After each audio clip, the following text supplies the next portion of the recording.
सबसे पहले मैं बाकायदगी से प्रोग्राम का आगाज करने के लिए प्रोफेसर सुफियान बेग साहब से दरख्वास्त करूंगा कि वो तिलावत कलाम पाक से इस प्रोग्राम का आगाज करें। प्रोफेसर सुफियान बेग साहब। अऊज़ु बिल्लाहि मिनश शैतानिर रजीम। बिस्मिल्लाहिर रहमानिर रहीम। अलिफ लाम मीम। अहसिबन नासु अन युतरकू अन यक़ूलू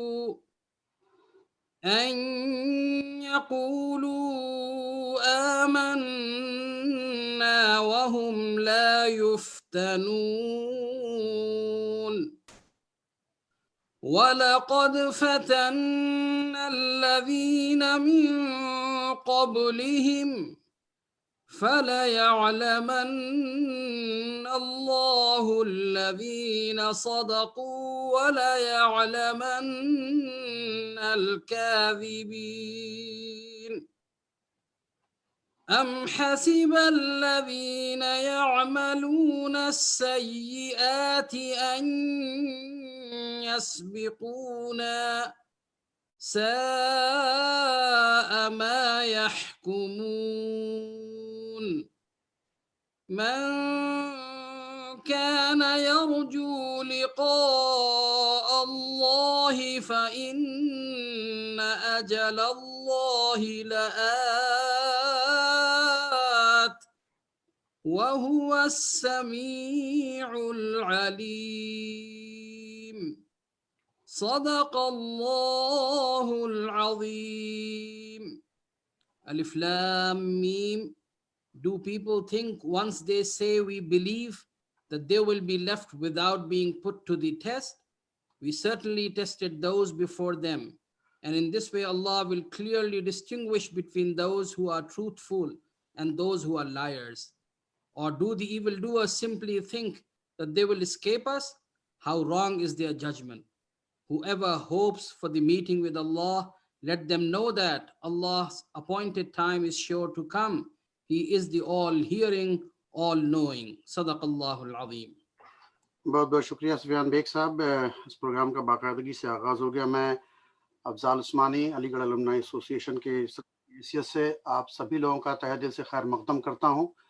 बिलखुसूसी हमारे मेहमान जो आज मुख्तलिफ जगहों से ज्वाइन किया, जिन्होंने जो आज बोलेंगे, ख़ासकर फॉर्मर वाइस चांसलर जनाब ज़मीरुद्दीन शाह साहब जो है, और नजमुल खुदा साहब चेन्नई से, सुफियान बेग साहब अलीगढ़ से, और डॉक्टर अफरोज ताज साहब नॉर्थ कैरोलिना से, और उनके साथ जो है वो John Colwell, he is also joining from North Carolina.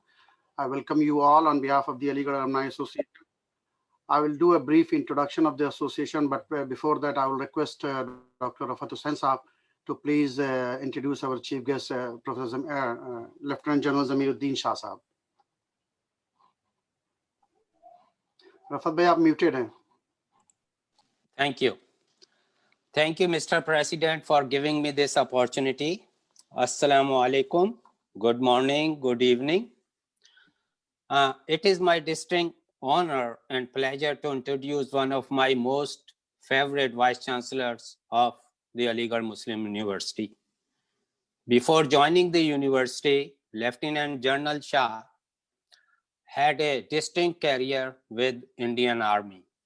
He served as a Deputy Chief of Army Staff of Personnel and Systems. Mr. Shah was also Indian military attaché to Saudi Arabia. His recent book, The Sarkari Musalman, covers the span of his life of the past 70 years, including details how he led the army division to quell the riots in Gujarat. Lieutenant General Shah served as the Vice Chancellor of Aligarh Muslim University from 2012 to 2017. We, the Aligarh Alumni Association of Washington, D.C. members, were honored to host a reception for him and his wife, Mrs. Sabia Shah in November of 2018 during his trip to the US. During the tenure of Lieutenant General Shah as the Vice Chancellor, AMU saw many remarkable upgrades both in infrastructure and academic achievements. At an event in Hyderabad, he was introduced as the academic soldier. And the label fits Lieutenant General Shah like a glove. He is indeed an academic soldier. He achieved what he aspired for the university. One of the most memorable achievements of Lieutenant General Shah is that he consistently worked to make the university a top-ranked university in India by 2020. And we are excited to acknowledge that his dream was realized much before this sad date. Lieutenant General Shah Saab was instrumental in re-establishing the World Alumni Summit, a concept initially proposed by our association in 1992. The first summit was held in the same year with the blessings of Mr. Shah. Because of his realization of the potential of the alumni all over the world, he rejuvenated the interest of alumni in the university affairs. It was because of his effort that alumni, especially in the US, donated funds for the installation of smart classes and construction of an auditorium at Medical College. We are also proud to mention that one of our association's life member, Dr. Frank Islam, donated funds for the construction of a brand new state-of-the-art business management complex, along with an auditorium in Department of Mass Communication. We are grateful to Dr. Frank Islam for his kind donation and the Vice Chancellor Shah Saab to bring the projects to successful completion. The list of Shah Saab achievement does not end here. He took a special interest in renovation of landmark buildings such as the Stretchy Hall and Sir Syed Mosque, and also beautifying the campus. He sought a donation from US-based alumnus to open a Musa Dakri Museum at Kennedy Center, where the sculptures preserve date from 1st century to 11th century, along with the collections of Sir Syed Ahmad Khan. According to him, the museum had become a center of attractions for all visitors. In addition, Mr. Shah inaugurated Yusuf Ali Aquatics and Sports Complex, which is a huge complex comprising of an Olympic-sized swimming pool and gymnasium club. It was made possible of his seeking generous donations from Mr. Yusuf Ali of Kerala. Thank you, Shah Saab. The list of Shah Saab achievement is endless, but in the interest of time, I would stop here to welcome Lieutenant General Shah to preside the session. By the way, those who don't know, Lieutenant General Shah is an avid golfer, and it was nice to see him teaching putting to his grandson in his living room. Thank you. Back to President Afzal Usmani. Thank you, Rafat Bhai, for the kind introduction, and thank you, Shah Saab, for joining us and to preside over this two very important session where we'll be talking, Mr. Najmul Huda will be talking about what Sir Syed would do if he's around us now. Professor Sufyan Beg Sahab will be talking about the 75 years engineering education at AMU. Before that, I would like to introduce the association also, even though everyone knows what we are doing, but just a brief introduction. I'll take a few minutes to introduce the Aligarh Alumni Association, Washington, DC. So let me share the screen. Okay.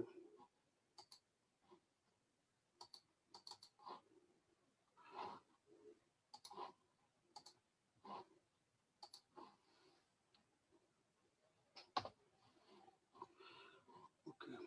Rafat भाई ठीक है? Yeah, it's good. Okay. Good to go. As we all know that Aligarh Muslim University was started basically MO College on 24th May 1875, and the famous speech of Sir Syed Ahmad Khan on 18 January 1877 कि आज जो हम बीज बो रहे हैं वो एक दिन तनावर दरख्त हो जाएगा, मुल्क के बड़ के दरख्त की तरह उसकी शाखें ज़मीन में जड़ पकड़ लेंगी और फिर इससे नई और मजबूत शाखें पैदा होंगी। सर सैयद का ये ख्वाब शर्मिंदा ताबीर भी हुआ और ठीक 100 साल बाद 24 मई 1875 में एमएओ कॉलेज की बुनियाद पड़ी थी। उसके ठीक 100 साल बाद 24 मई 1975 में अलीगढ़ अलमनाई कुछ 25 अलमनाइज ने मिलकर वाशिंगटन डीसी में इंडियन सब कॉन्टिनेंट के बाहर सबसे पहली एएमयू अलमनाई एसोसिएशन कायम की। और ये हमारी खुशकिस्मती है कि कुछ उसके जो फाउंडिंग कुल मिला के 25 फाउंडिंग मेंबर्स थे उस ज़माने में, उसमें ज़्यादातर इसी इलाके में रहे और उसमें से अक्सर बेशतर अभी भी एक्टिव हैं इस एसोसिएशन के अंदर। खासकर डॉक्टर अब्दुल्ला साहब, he was one of the founder, and another senior Hasan Kamal साहब who moved to Atlanta Georgia, and another senior Kabir Malik Sahab who moved to California. Other than that, most of them, they are still here. Some of them we lost recently, including our founding president Sayyid Tufail Ahmad Sahab as well as Sayyid Ali Hashmi Sahab. So these were the founding members: Kabir Malik, Aisha Azim Khan Sahab, Dr. Aftab Ansari, Tariq Faruqi Sahab, Farzana Faruqi, Tufail Ahmad, Salma Ahmad, Habib Durrani Sahab, Zahir Usmani Sahab, Fatma Usmani और सैयद आले हाशमी साहब। इसमें से जैसा मैंने कहा कि founding member की टीम जो थी कंसिस्टेड सैयद तुफैल अहमद साहब, this was in 1975, Aftab Ansari साहब vice president, Farzana Farooqui appa was the secretary, and Sayyid Ali Hashmi Sahab was treasurer. The current team is just like Afzal Usmani is president, myself, treasurer is our young Nasreen Khan, and secretary Haris Usmani. We have a new incoming team which will take charge in March 2021. President-elect Dr. Muhammad Akbar, Treasurer-elect Dr. Arti Raziuddin, Secretary-elect Muhammad Javed, or ex-officio Dr. Raziuddin Sahab. Board of Trustees, we have Masood Fashori Sahab as the chairman of the Board of Trustees, Muhammad Rashid Sahab as a member of the Board of Trustees, Aisha Khan, Fazal Khan, and Dr. Abdullah Sahab. Some of the major activities of the associations are, as we all know, that association is doing a scholarship to AMU students, almost like 300 to 400 scholarship to specifically AMU students are going on from for a long time. I will not, the website has all the details. We are also running a feeder program. We are supporting feeder institutions across India. We have more than 15 feeder institutions support across India, different parts of the India. And at the same time, this year, which was very special because of the pandemic, we are not involved in the relief work, but because of the nature of the pandemic, we did a relief work also across India, different cities, including Calcutta, Aligarh, Faizabad, Lucknow, Allahabad, and Bihar, other places. Some of the cultural things, association is known for the annual Sir Syed Day, International Mushaira, and this year, of course, we did a great Mushaira. We also do Sir Syed Memorial Lecture by the distinguished speakers. We do annual Independence Day Mushaira and Kavi Sammelan, a joint venture of the like-minded organization of the Washington DC metropolitan area. With, of course, the cultural thing, we do annual picnic and also do the reception of distinguished visitors who are visiting in this area. Some of the from the establishment of the association, most of the vice chancellor visited here, and association held the reception, including Khusro Sahab, Hashim Ali Sahab, Mahmud Rahman Sahab, or Chancellor Akhlaqur Rahman Kadai Sahab. Also, we hosted Naseem Faruqi Sahab, Abdul Aziz Sahab, Hamid Ansari, Naseem Mehman Sahab, and of course, General Zamiruddin Shah Sahab. Our current Vice Chancellor, Tariq Mansoor Sahab, was also here last year. We hosted him at our event. And not only the Vice Chancellor, we basically host our teachers and seniors and distinguished visitors here. So 2 years ago, former Alumni Affair Chairman, Professor Suhail Sabir Sahab was visiting this area. We hosted him too. And we all know that we hosted Faizan Mustafa Sahab twice, and we basically enjoyed his talk on different current topics. We also hosted a book release ceremony of Salman Akhtar Sahab, who is a distinguished alumnus and lives in Pennsylvania, and many others, Raza Rumi, and of course the famous Jashn-e-Rekhta founder Sanjeev Saraf Sahab.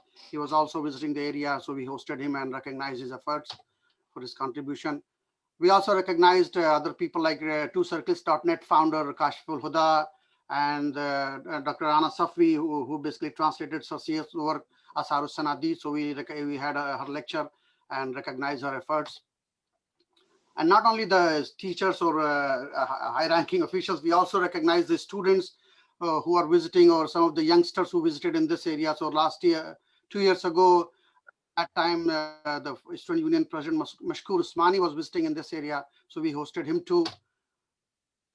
Also, we organized different events, and we are proud to share that in 2017, which was a bicentennial year of Sarsiya's birth, we did a wonderful program in this area, and we did a short play on the life and contributions of Sir Syed Ahmad Khan, along with Sir Syed Ahmad Khan and Maulana Hali and Nomani, and two of Ali's.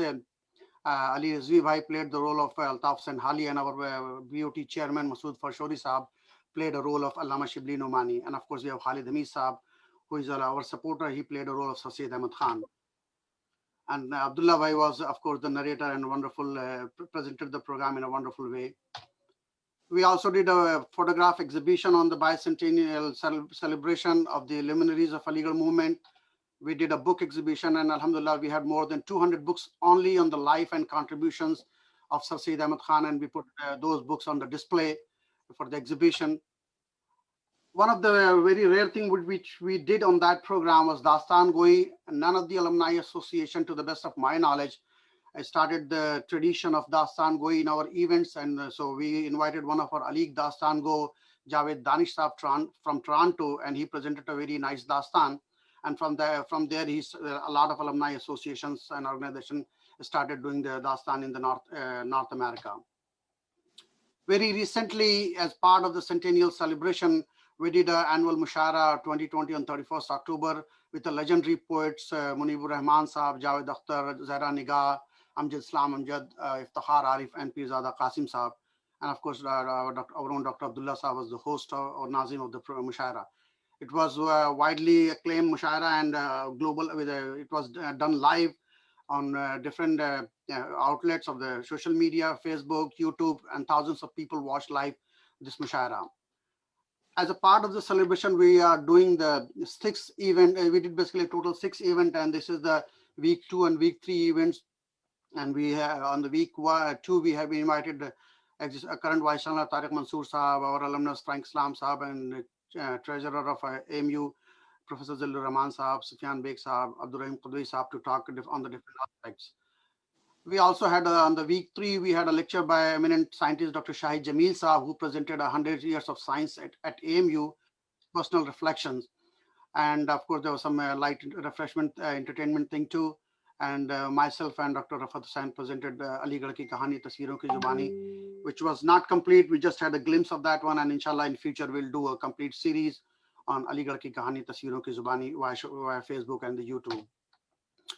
On another week 4, we did a program AMU in literature and sports, where we invited, we had a limitation of time, so we invited 3 people, one from Department of English, one from Department of Persian, and one from Mass Communication, to speak about the AMU's contribution in different languages, including Urdu, Persian, and Farsi, and English.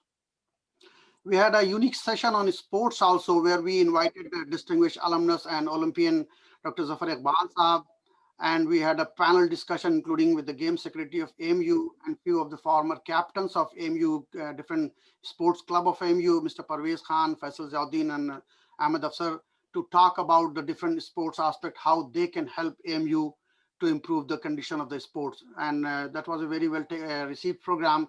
Zafar Iqbal Saab spoke very passionately and offered his help to AMU.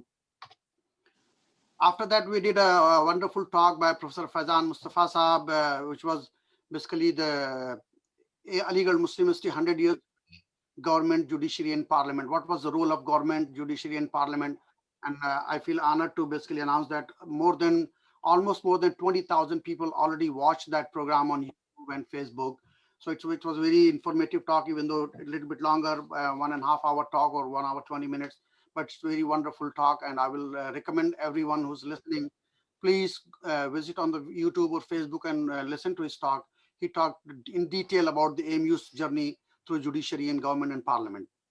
And we, of course, and Mr. Shahid Mehdi Saab presided that event, and we had some light musical program by our own music instructor of AMU, Mr. Johnny Foster.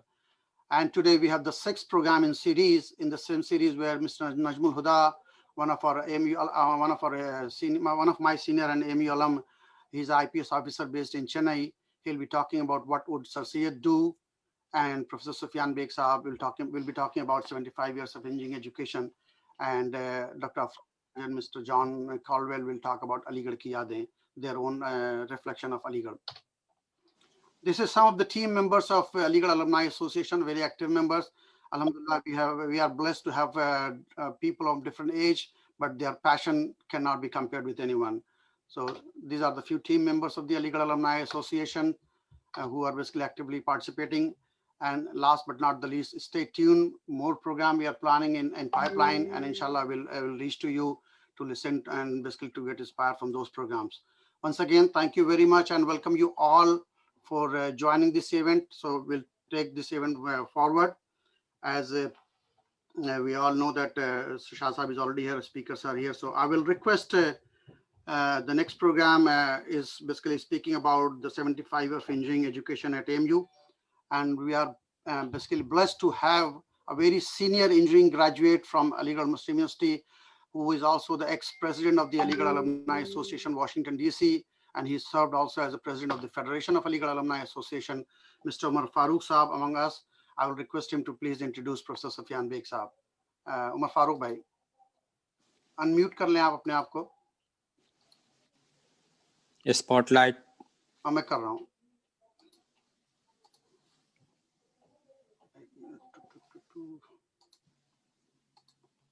Farooq भाई आप मैंने कर दिया जी. Assalamu alaikum, everyone. It's my pleasure to introduce Professor M.M. Sufyan Beg. Professor Beg obtained his B.Tech electronics degree from Aligarh Muslim University in 1992, M.Tech microelectronics from IIT Kanpur in 1994, and his PhD in the area of computer technology from IIT Delhi in 2004. He also attended the University of California at Berkeley as a BT Fellow from November 2005 to October 2006. He is a professor in the Department of Computer Engineering at the Aligarh Muslim University since January 11, 2014, and is also serving as principal of Zakir Hussain College of Engineering and Technology since August 24, 2015. He has published a book consisting of 28 chapters and more than 165 research papers in a wide range of topics in web mining and soft computing. He has also been invited for his lectures at various places in United States, United Kingdom, Saudi Arabia, Pakistan, and India. I will now request Professor Sufyan Beg to please come and give his talk about 75 years of engineering education at AMU. Thank you very much for giving me the opportunity. Assalamu alaikum. Good evening from India and good morning to everyone over there in the United States. It is indeed an honor to be introduced by no less than Umar Farooq Bhai, who is so senior to all of us. Honorable President of today's program, Lieutenant General Zamiruddin Shah Saab, office bearers of the Alumni Association of Washington, DC, the distinguished speakers, and the AMU alumni all over the world and the people who are watching this program. I believe I have 30 minutes to myself. So I'm going to divide my talk into two portions. I'll briefly touch upon the history of the engineering college, but I am of a firm belief that we should not just be contented with what we have done in the past. We just not be contented with singing about our past. We should also be looking up to the future. So I'll be dividing my talk accordingly. I'll talk about the history briefly, and then I'll also would like to discuss what we have in store for us in the future that we are looking up to. So this is the beginning of beginning. In January 1877 itself, the speech of Sir Syed before Lord Lytton at the foundation laying ceremony of MAO College, he presented the concept of a complete university, including medical and engineering college. In 1910, contributions collected for the engineering college by Sir Aga Khan, Sayyid Amir Ali, Sayyid Ali Imam, Muhammad Ali Jinnah, Prince Arcot, and Nawab Viqar al-Mulk, etc. These vows to establish the engineering college, they were renewed at the Golden Jubilee of MAO College. In 1929, Sir Shah Suleiman submitted the proposal for Technological Institute, which saw the beginning of training for soap making, ink making, and nickel polishing, etc. So this was the first practical beginning for the Technological Institute.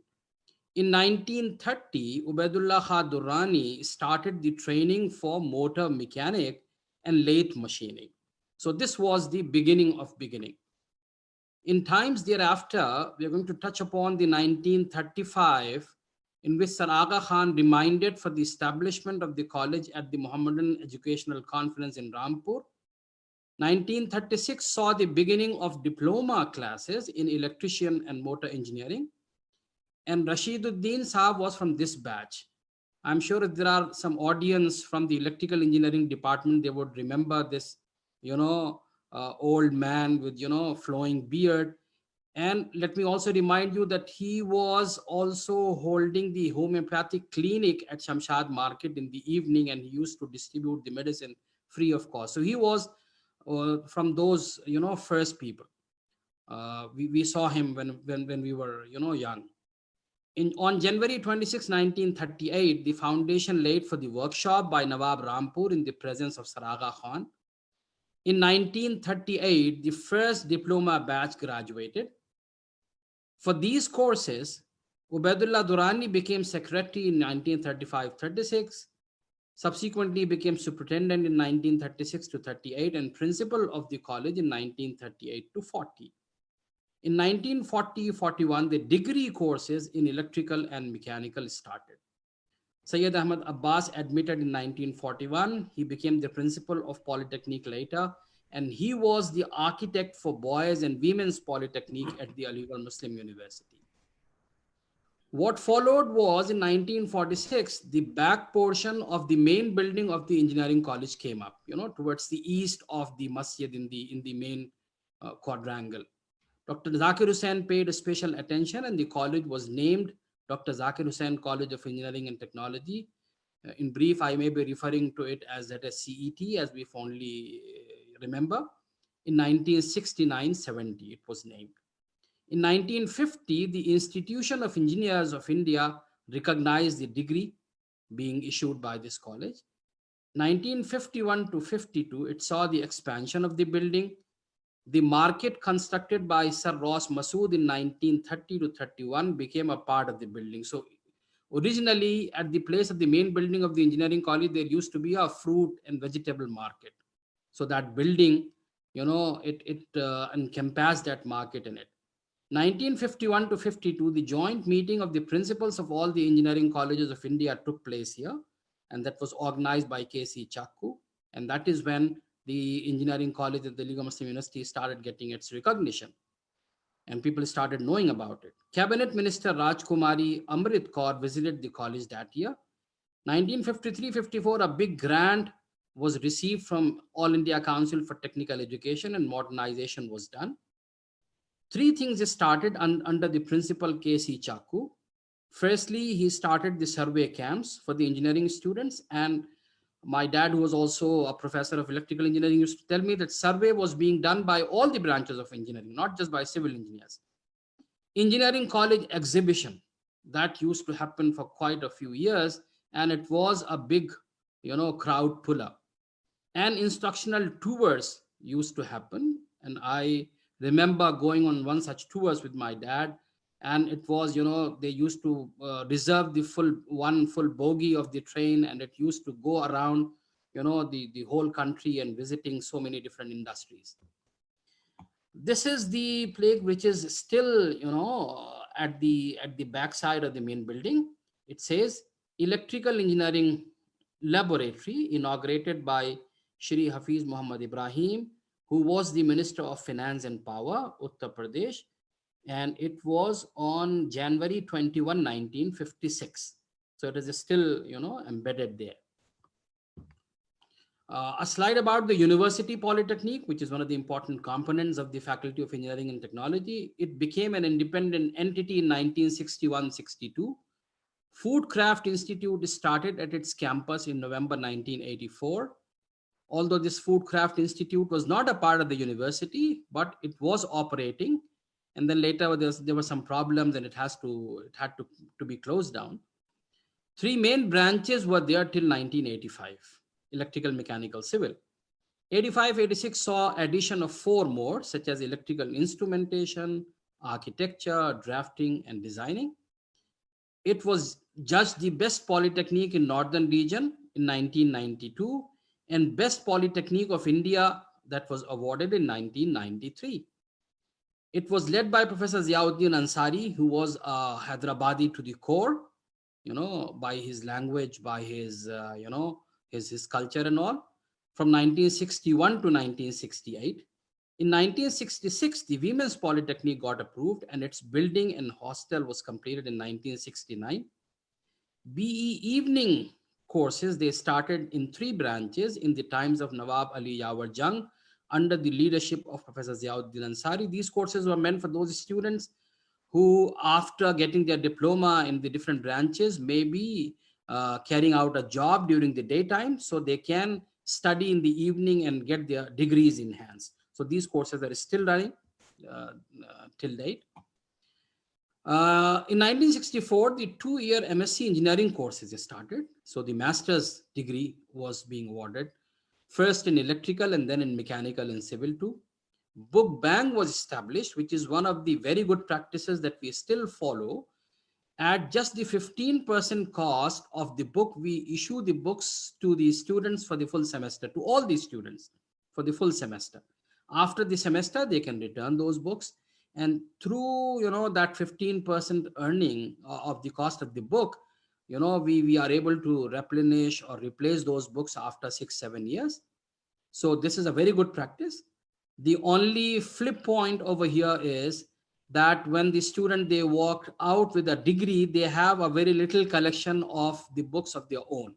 That is a flip side. But nevertheless, many students, they get benefited by this book bank anyway. Civil engineering department got its new building in the year 1964. 68, Professor N.C. Saha from electrical engineering became principal and dean. The positions of principal and dean were separated after Professor Saha. On January 4, 1984, Sheikh Zayed bin Sultan from UAE visited the university and Petroleum Institute came into being. Chemical engineering had started in 1980 already. Low current to electronics. Previously, electrical engineering used to have 2 branches, low current and high current. So the low current stream, it got developed into a full-fledged department of electronics in 1988. And computer engineering started in 1990. Architecture started in 1993. So this is the list of the different deans that we used to have for the Faculty of Engineering and Technology. Obviously, I cannot read all of them, but I'll try to flash a few photographs for you to remember those deans. This is the list of principals, starting from Ubaidullah Durrani that I discussed, and then when we were students, I remember Professor M.A. Jani was the principal, M.Y. Ansari we have seen, Professor Jamshed Munir we have seen, and all these principals. Professor M.T. Ahmad had been our teacher, and last in the list is my name. I have been the principal since 2015. So this is Professor M. Haider Khan, 1949 to 1950, for those of you who might be able to recall. Professor N.C. Saha, he had several terms as dean, and he had a great contribution in the Department of Electrical Engineering. Professor Jamshed Munir, most probably from Mechanical Engineering. Professor M.Y. Ansari, he had been the principal of the engineering college. So Jalaluddin, he also had a great contribution to the Department of Electrical Engineering. Those were the times when chairmanship was not by rotation. You know, when somebody used to become the chairman, he used to be the chairman till his retirement. So that way, Professor Jalaluddin was a chairman of the electrical engineering for a long, long time. Professor Nisar Ahmad Khan, he used to teach mathematics and he became dean also. Many people remember him if you have graduated from engineering college. And this is one of the photographs that I got from 1966 to 1967 batch. And quite a few people you might be able to recall. If you let me, okay, I'll read out some of the main names you see. You can see Jalaluddin Sahab is there, Ghulam Mehboob, Farid Ghani.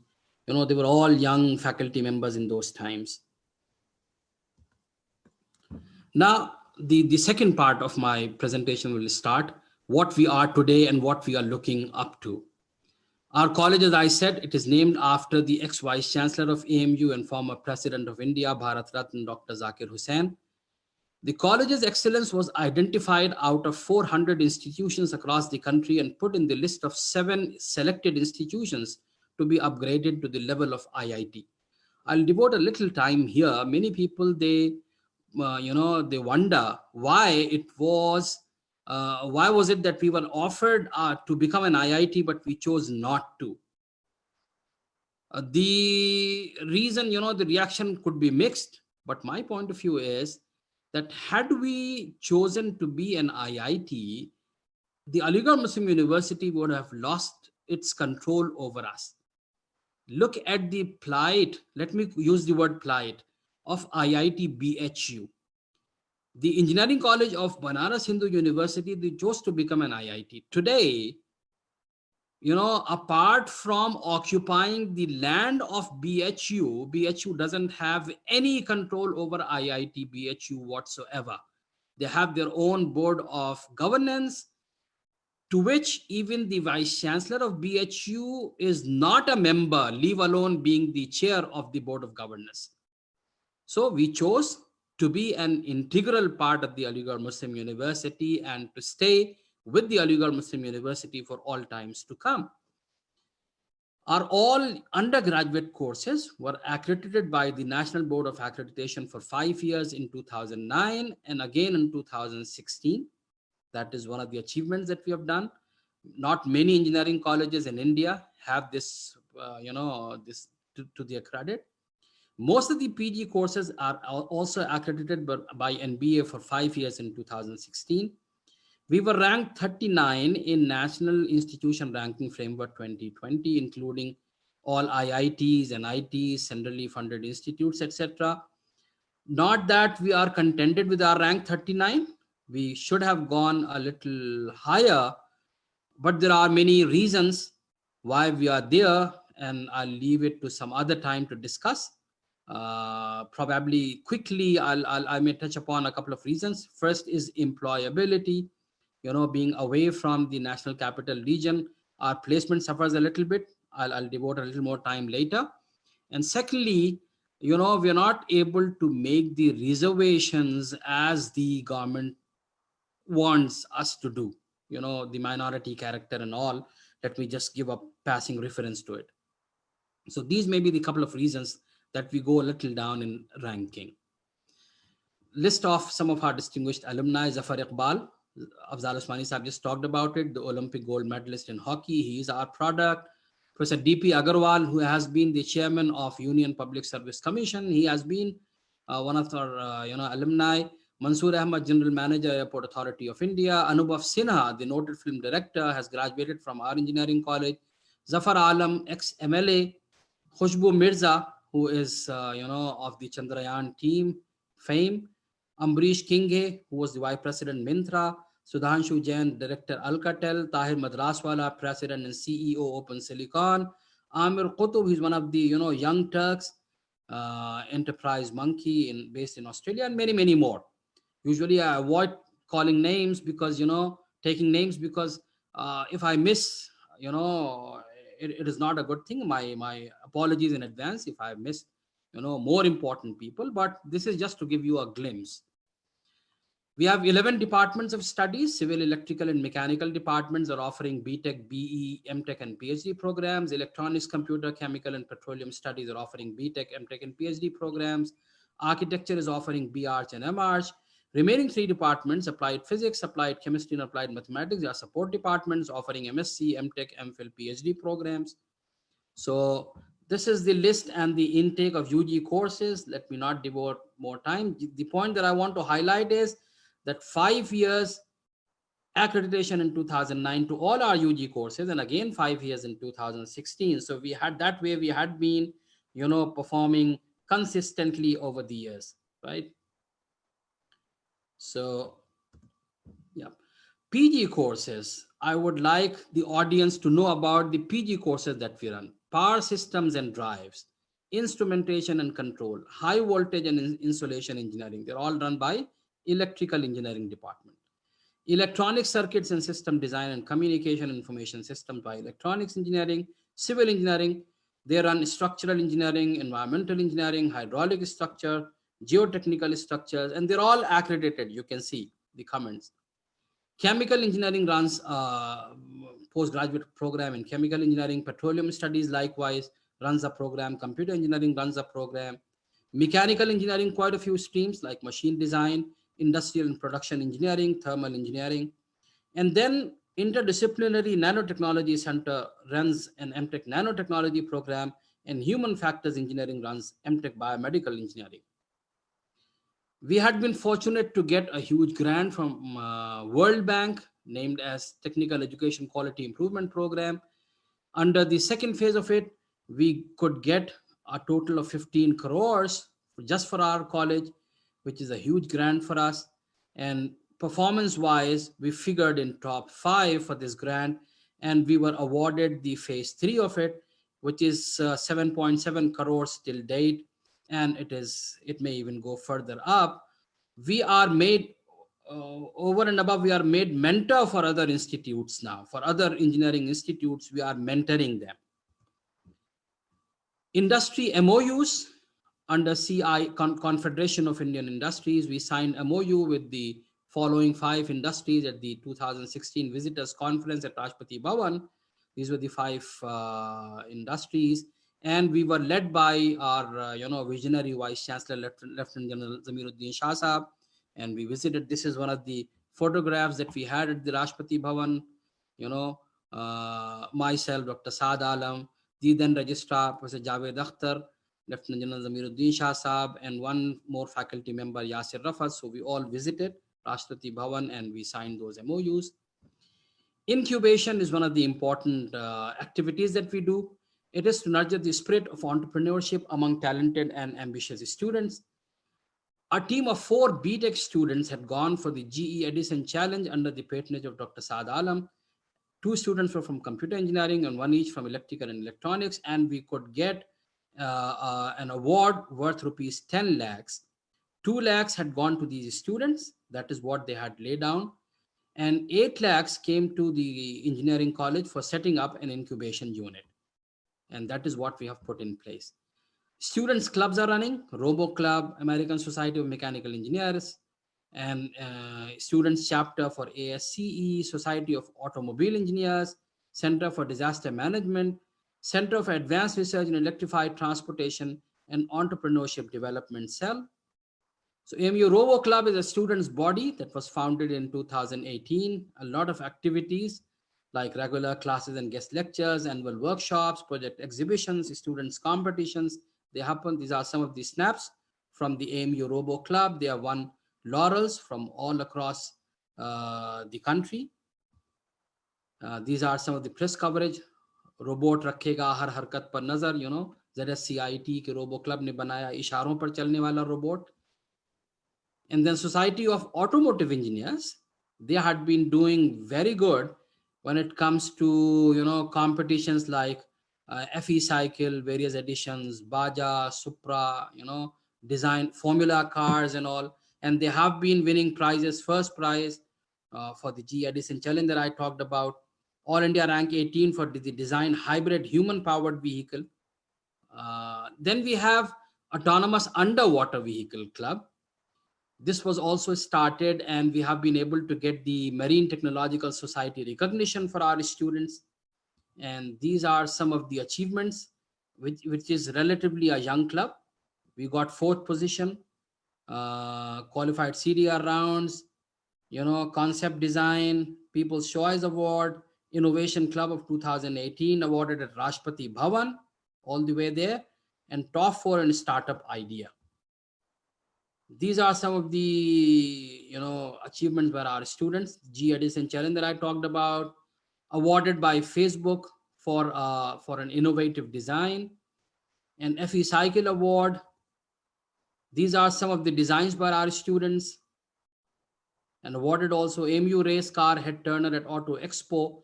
And we also took our team to Silverstone Circuit in the United Kingdom with the help of the alumni based over there. Entrepreneurship Development Cell, we do a lot of activities, and we also have a full-time assistant professor in the Entrepreneurship Development Cell. I'm sorry, due to lack of time, I have to hurry. These are some of the activities happening. This is Amir Qutub, who is based in Australia, and he's doing very well. Recently, there was a press coverage also about him, a young entrepreneur there.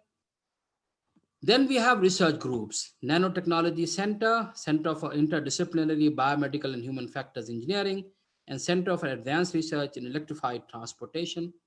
Nanotechnology has been doing very well. 12 crores worth funds mobilized, 150 papers published, 9 patents, and we offer advanced PG diploma, MTech, and PhD. And Department of Biotechnology, Ministry of Science and Technology, Government of India, New Delhi gave us a 4 crore rupees grant recently. Then Center for Interdisciplinary Biomedical and Human Factors Engineering, which we are planning to grow into our department. They are also offering MTech and PhD programs. Then CARET, Center for Advanced Research in Electrified Transportation, has got rupees 7 crore grant till date, many patents filed, many awards earned.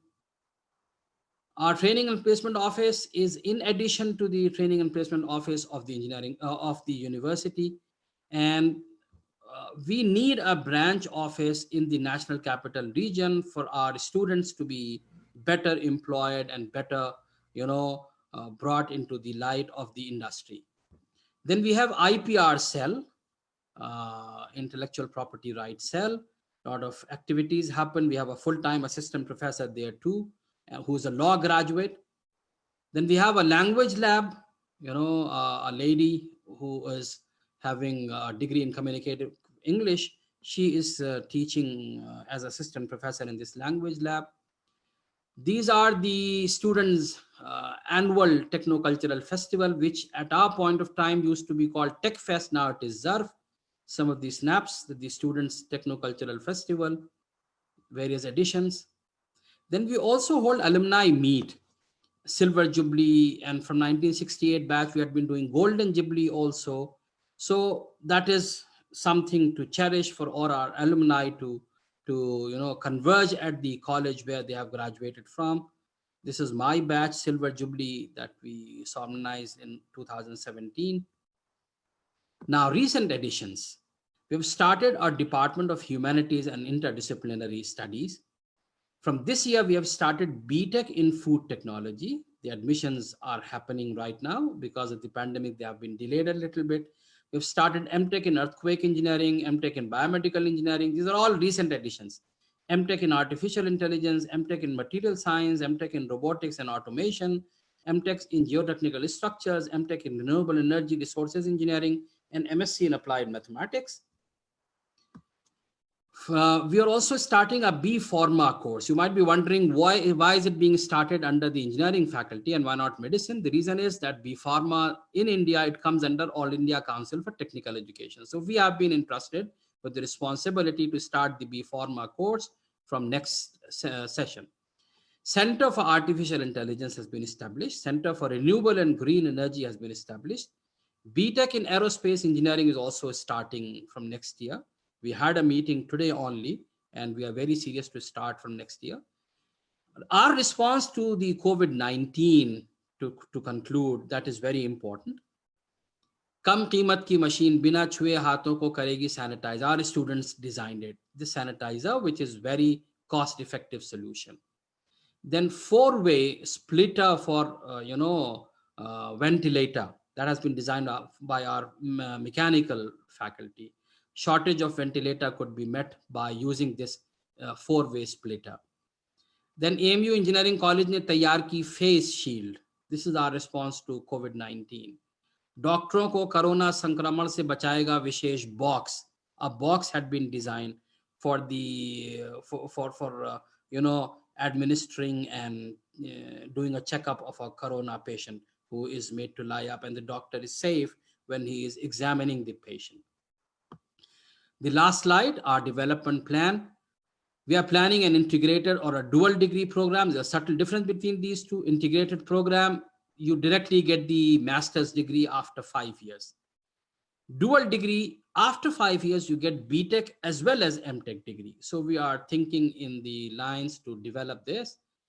We are also looking towards enhancement of intake for some of our sought after branches like computer engineering, electronics, etc., providing state-of-the-art teaching learning process, strengthening the learning outcomes, employability of the graduates that need to go up, enhancement of R&D, faculty and staff development, enhanced interaction with industry, institutional reforms, academic support for weak students, designing courses to meet the global needs, major and minor degrees. Somebody who's got admission in chemical engineering may choose to have a minor degree in computer science as well in order to propel his employability.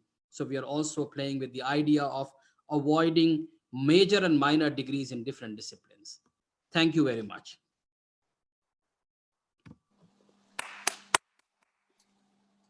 Thank you, Sufyan Beg Sahab, for a wonderful presentation. Now I feel more proud about my association and affiliation to the engineering college that I belong. I am one of the alumnus of this proud engineering college of Aligarh Muslim University. Thank you, Sufyan Bhai. And we are moving to. Can I say one thing? Yes, sir. I just remembered one. हमारे जमाने से अब सब इतना बदल गया है कि जावेद अख्तर के एक शेर याद आ रहा था, छोड़कर जिसको गए थे आप वो तो कोई और था, अब मैं कोई और हूँ, वापस तो आकर देखिए. क्या बात, माशाल्लाह. बिल्कुल वापस आइए, खुश आमदीद. अच्छी बात. Okay, thanks. It's very tempting. बहुत शुक्रिया, बहुत अच्छा. बहुत ही उम्दा सुफियान साहब, बहुत ही comprehensive overview. बहुत अच्छा. दिल बढ़ गया इस वक्त. बहुत खुशी हुई. Thank you. Farmer vice chancellor साहब और मौजूदा वाइस चांसलर साहब का बहुत बहुत शुक्रिया. उनकी गाइडेंस रही है जनरल जमीरुद्दीन शाह साहब की और हमारे मौजूदा वाइस चांसलर साहब की. So we are indebted to our vice chancellors for giving us this thrust and push. Thank you very much. Thank you, Sufyan Bhai. Once again, now we are moving forward to our next event of this morning or evening. Now I will request one of our former president and very active member of the association and part of the team. He is a member of Board of Trustees, Mr. Muhammad Rashid, to please introduce our next speaker, Mr. Najmul Huda. Muhammad Rashid. Assalamu alaikum. I am Muhammad Rashid, and today we are welcoming Mr. Huda for a very special guest speaker from India. Mr. Huda completed his BA from Aligarh Muslim University and MA from JNU in history. Currently, he is working as the IG officer in Indian Police Service.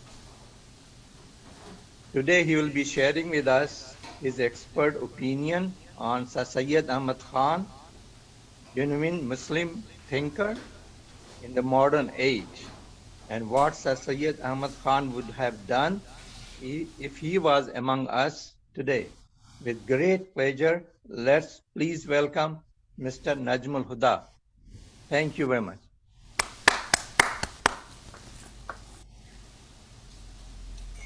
नजम भाई, आप unmute कर लें अपने आप को. बहुत बहुत शुक्रिया जनाब राशिद साहब, जनाब साबिक वाइस चांसलर साहब, जनाब सुफियान बेग साहब, जनाब अफरोज ताज साहब, जनाब जॉन कॉर्डवेल साहब, हमारे दोस्त अफजाल उस्मानी, जनाब रफत हुसैन साहब, जनाब उमर फारूक साहब, दीगर मेज़बान और मेहमानान, ख़वातीन और हज़रात, अस्सलाम वालेकुम व रहमतुल्लाहि व बरकातुहू. So this is good evening from India and good morning there. Why I am mentioning this is because in 1848, Sir Syed Ahmad Khan wrote a book, Qaul-e Mateen dar Abtal-e Harkat-e Zameen, that is solemn word in refutation of the movement of the earth. He did not believe that earth moved either on its axis or around the sun. He was basically reiterating the Ptolemaic cosmology, which was no longer a part of cosmology, had become a part of Christian and as well as Islamic theology. So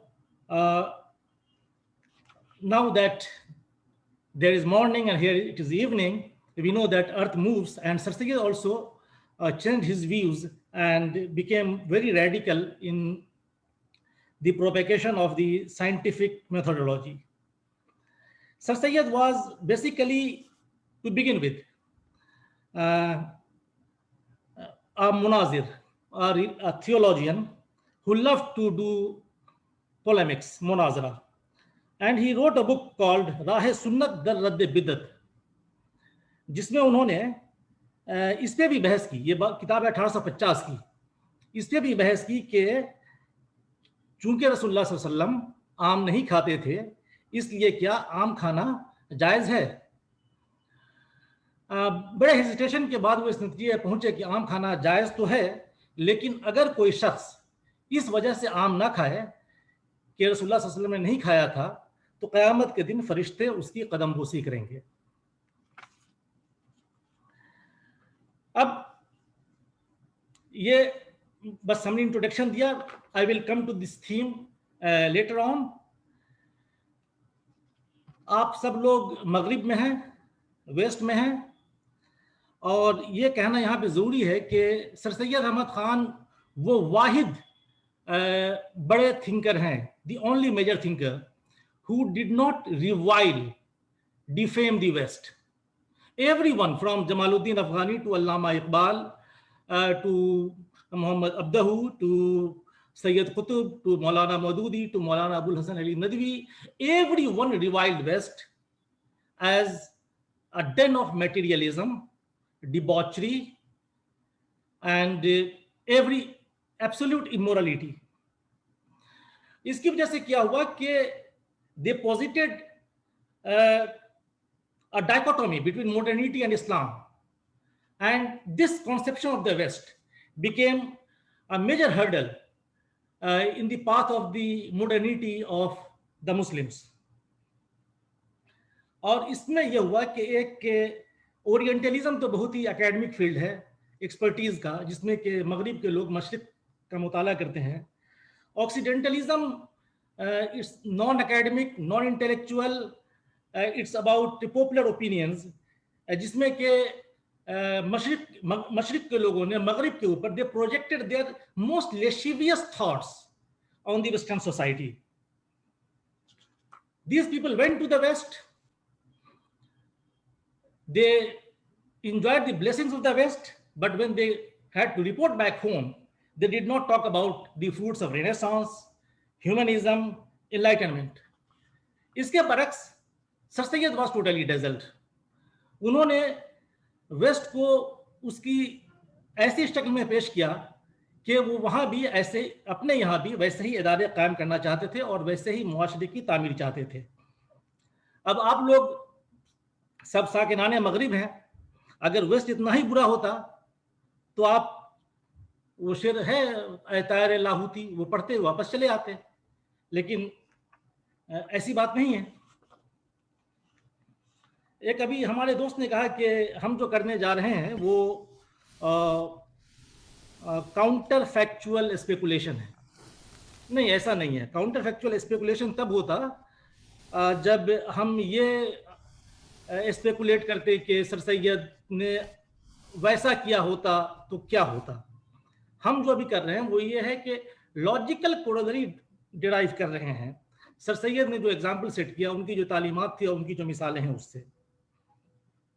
sir Syed तो हमारे लिए एक he is like a giant, और हमको ये देखना है कि have we been able to climb on to the shoulders of that giant, can we look further than him. And when climbing onto his shoulders, did we put on the lenses of our own times? Because Sir Syed had on the lenses of his own age. या फिर ऐसा है कि हम जो है उनके कदमों ही में बैठे हुए हैं, and we are unable to look beyond our nose. और असल बात यही है. लेकिन हम इसको जरा काउंटर फैक्चुअल बनाना चाह रहे हैं, वो इस तरह से कि अगर हम लोग उस दौर में होते, सर सैयद के दौर में, तो how would we look at sir Syed? What would we say about him when he joined the British service? What would we say about him when in 1857 Sir Syed stood by the British? और 1857 में ऐसा तो था नहीं कि ये बात यकीनी थी कि ब्रिटिश वापस आएंगे. कुछ महीने के लिए तो ये तय था कि ब्रिटिश गए, लेकिन sir Syed stood by them. Why?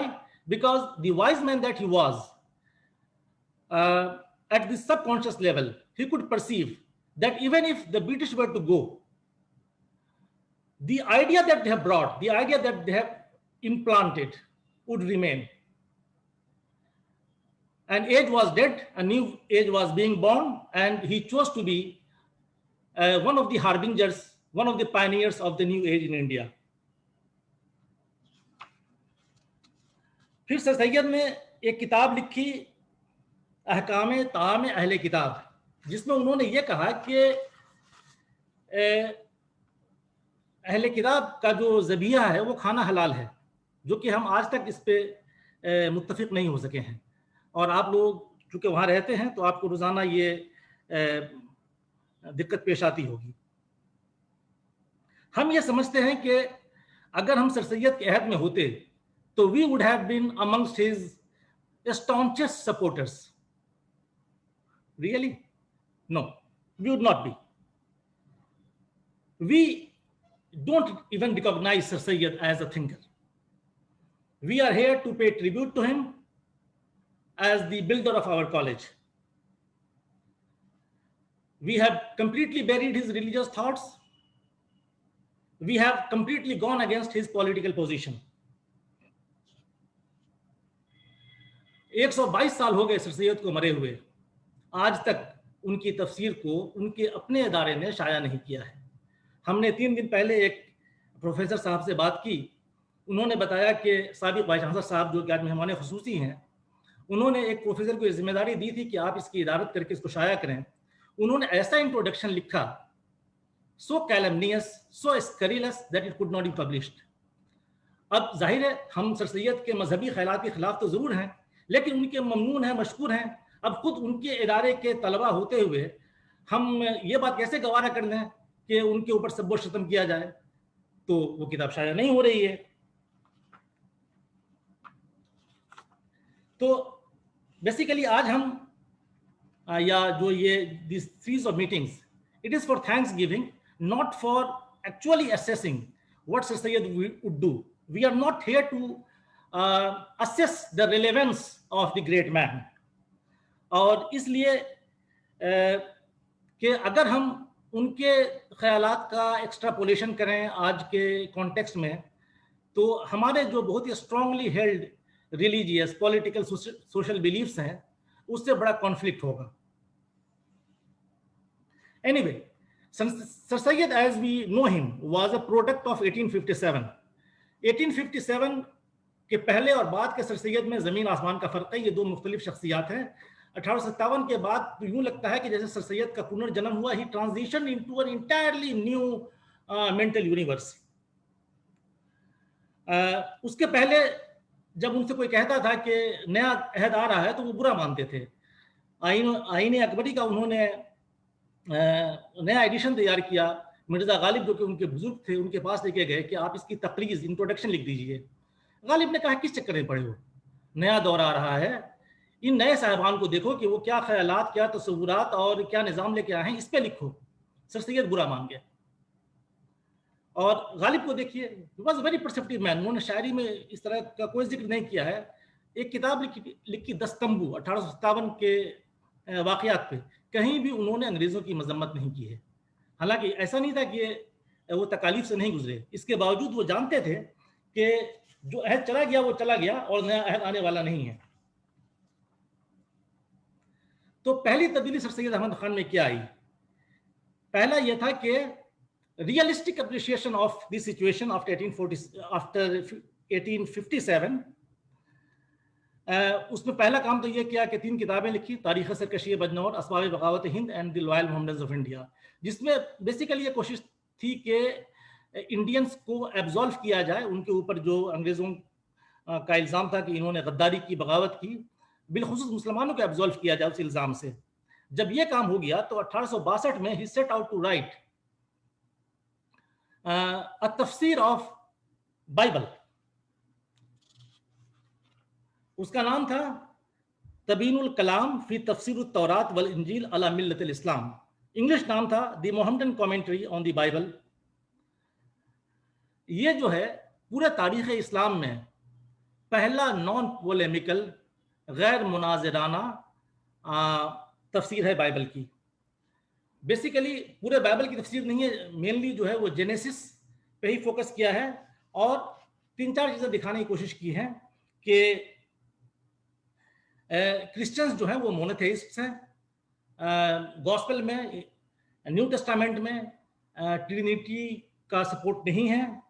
مسلمانوں کا جو الزام ہے کہ ان کے صحیفے میں مکمل تحریف ہوئی ہے، یہ بات غلط نہیں ہے.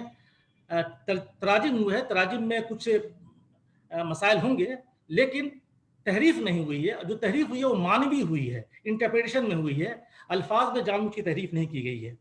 اور اس میں انہوں نے رسول اللہ صلی اللہ علیہ وسلم کی بشارت کو بھی کھوجا. نیو ٹیسٹامنٹ کا کہ جان چیپٹر کا پارٹ ہے 14 25 26 ورسز اور 16 چیپٹرز ورس نمبر 7، جس میں پیراکلیٹ یعنی کہ فارقلیت کے بارے میں یہ کہا ہے کہ یہ جو ہے رسول اللہ صلی اللہ علیہ وسلم کے بارے میں پیشن گوئی ہے. اور اس سے انہوں نے یہ نتیجہ کیا کہ چونکہ مسلمانوں میں اور عیسائیوں میں کوئی بنیادی مذہبی اختلاف نہیں ہے، اس لیے انڈیا جو ہے ان کی حکومت کے قائم ہونے کے بعد کوئی دارالحرب نہیں بن گیا ہے، اس لیے لڑنے کی کوئی وجہ نہیں ہے اور جہاد کسی پہ واجب نہیں ہے. اب اس کو ایکسٹراپولیٹ کریں ہم اپنے عہد میں. Excuse me.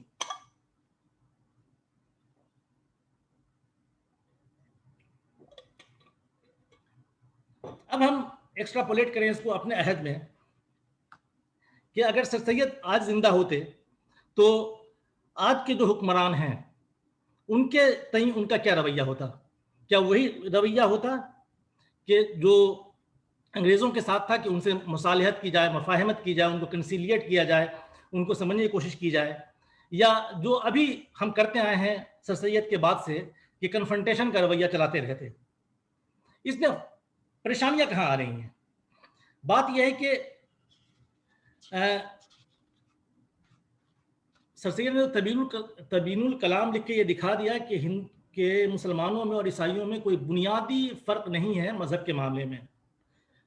ہم جو ہے جو اکثریتی طبقہ ہے اس سے اپنا بنیادی فرق سمجھتے ہیں کیونکہ وہ آئیڈیلیٹرز ہیں، بت پرست ہیں، اور کبھی ہم نے ان کو سمجھنے کی کوشش نہیں کی. اور پھر ہم ایک انالوجی لاتے ہیں مکہ کی کہ مکہ میں جہاں رسول اللہ صلی اللہ علیہ وسلم کو پرزیکیوٹ کیا گیا جو پیگن آئیڈیلیٹرز تھے، ہم وہی انالوجی اپلائی کرتے ہیں کہ یہ لوگ بھی ویسے ہی ہیں. جب جزیہ وصولنا تھا تو ان کو کہا کہ اہل کتاب ہیں، جب ان کی بیٹیاں لانی تھیں بادشاہوں کو تو کہا کہ اہل کتاب ہیں، لیکن ویسے مانا ان کو پیگن. تو افہام و تفہیم کی کوئی گنجائش ہی نہیں نکلی. کیوریوسٹی تو جو نئے فاتحین آئے تھے مسلم فاتحین ٹرکس، ان میں تھی ہی نہیں، کیوریوسٹی کی کمی تھی.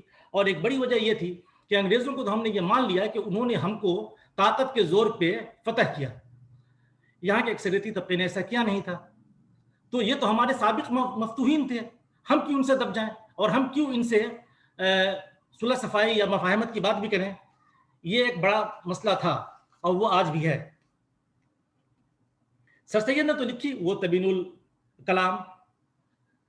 کیا اگر آج وہ زندہ ہوتے، یعنی کہ اگر آج ہم ان کے نقش قدم پہ چلیں تو کیا ہم ویدانت کے اوپر، वेद के ऊपर, गीता के ऊपर तफसीर लिखेंगे?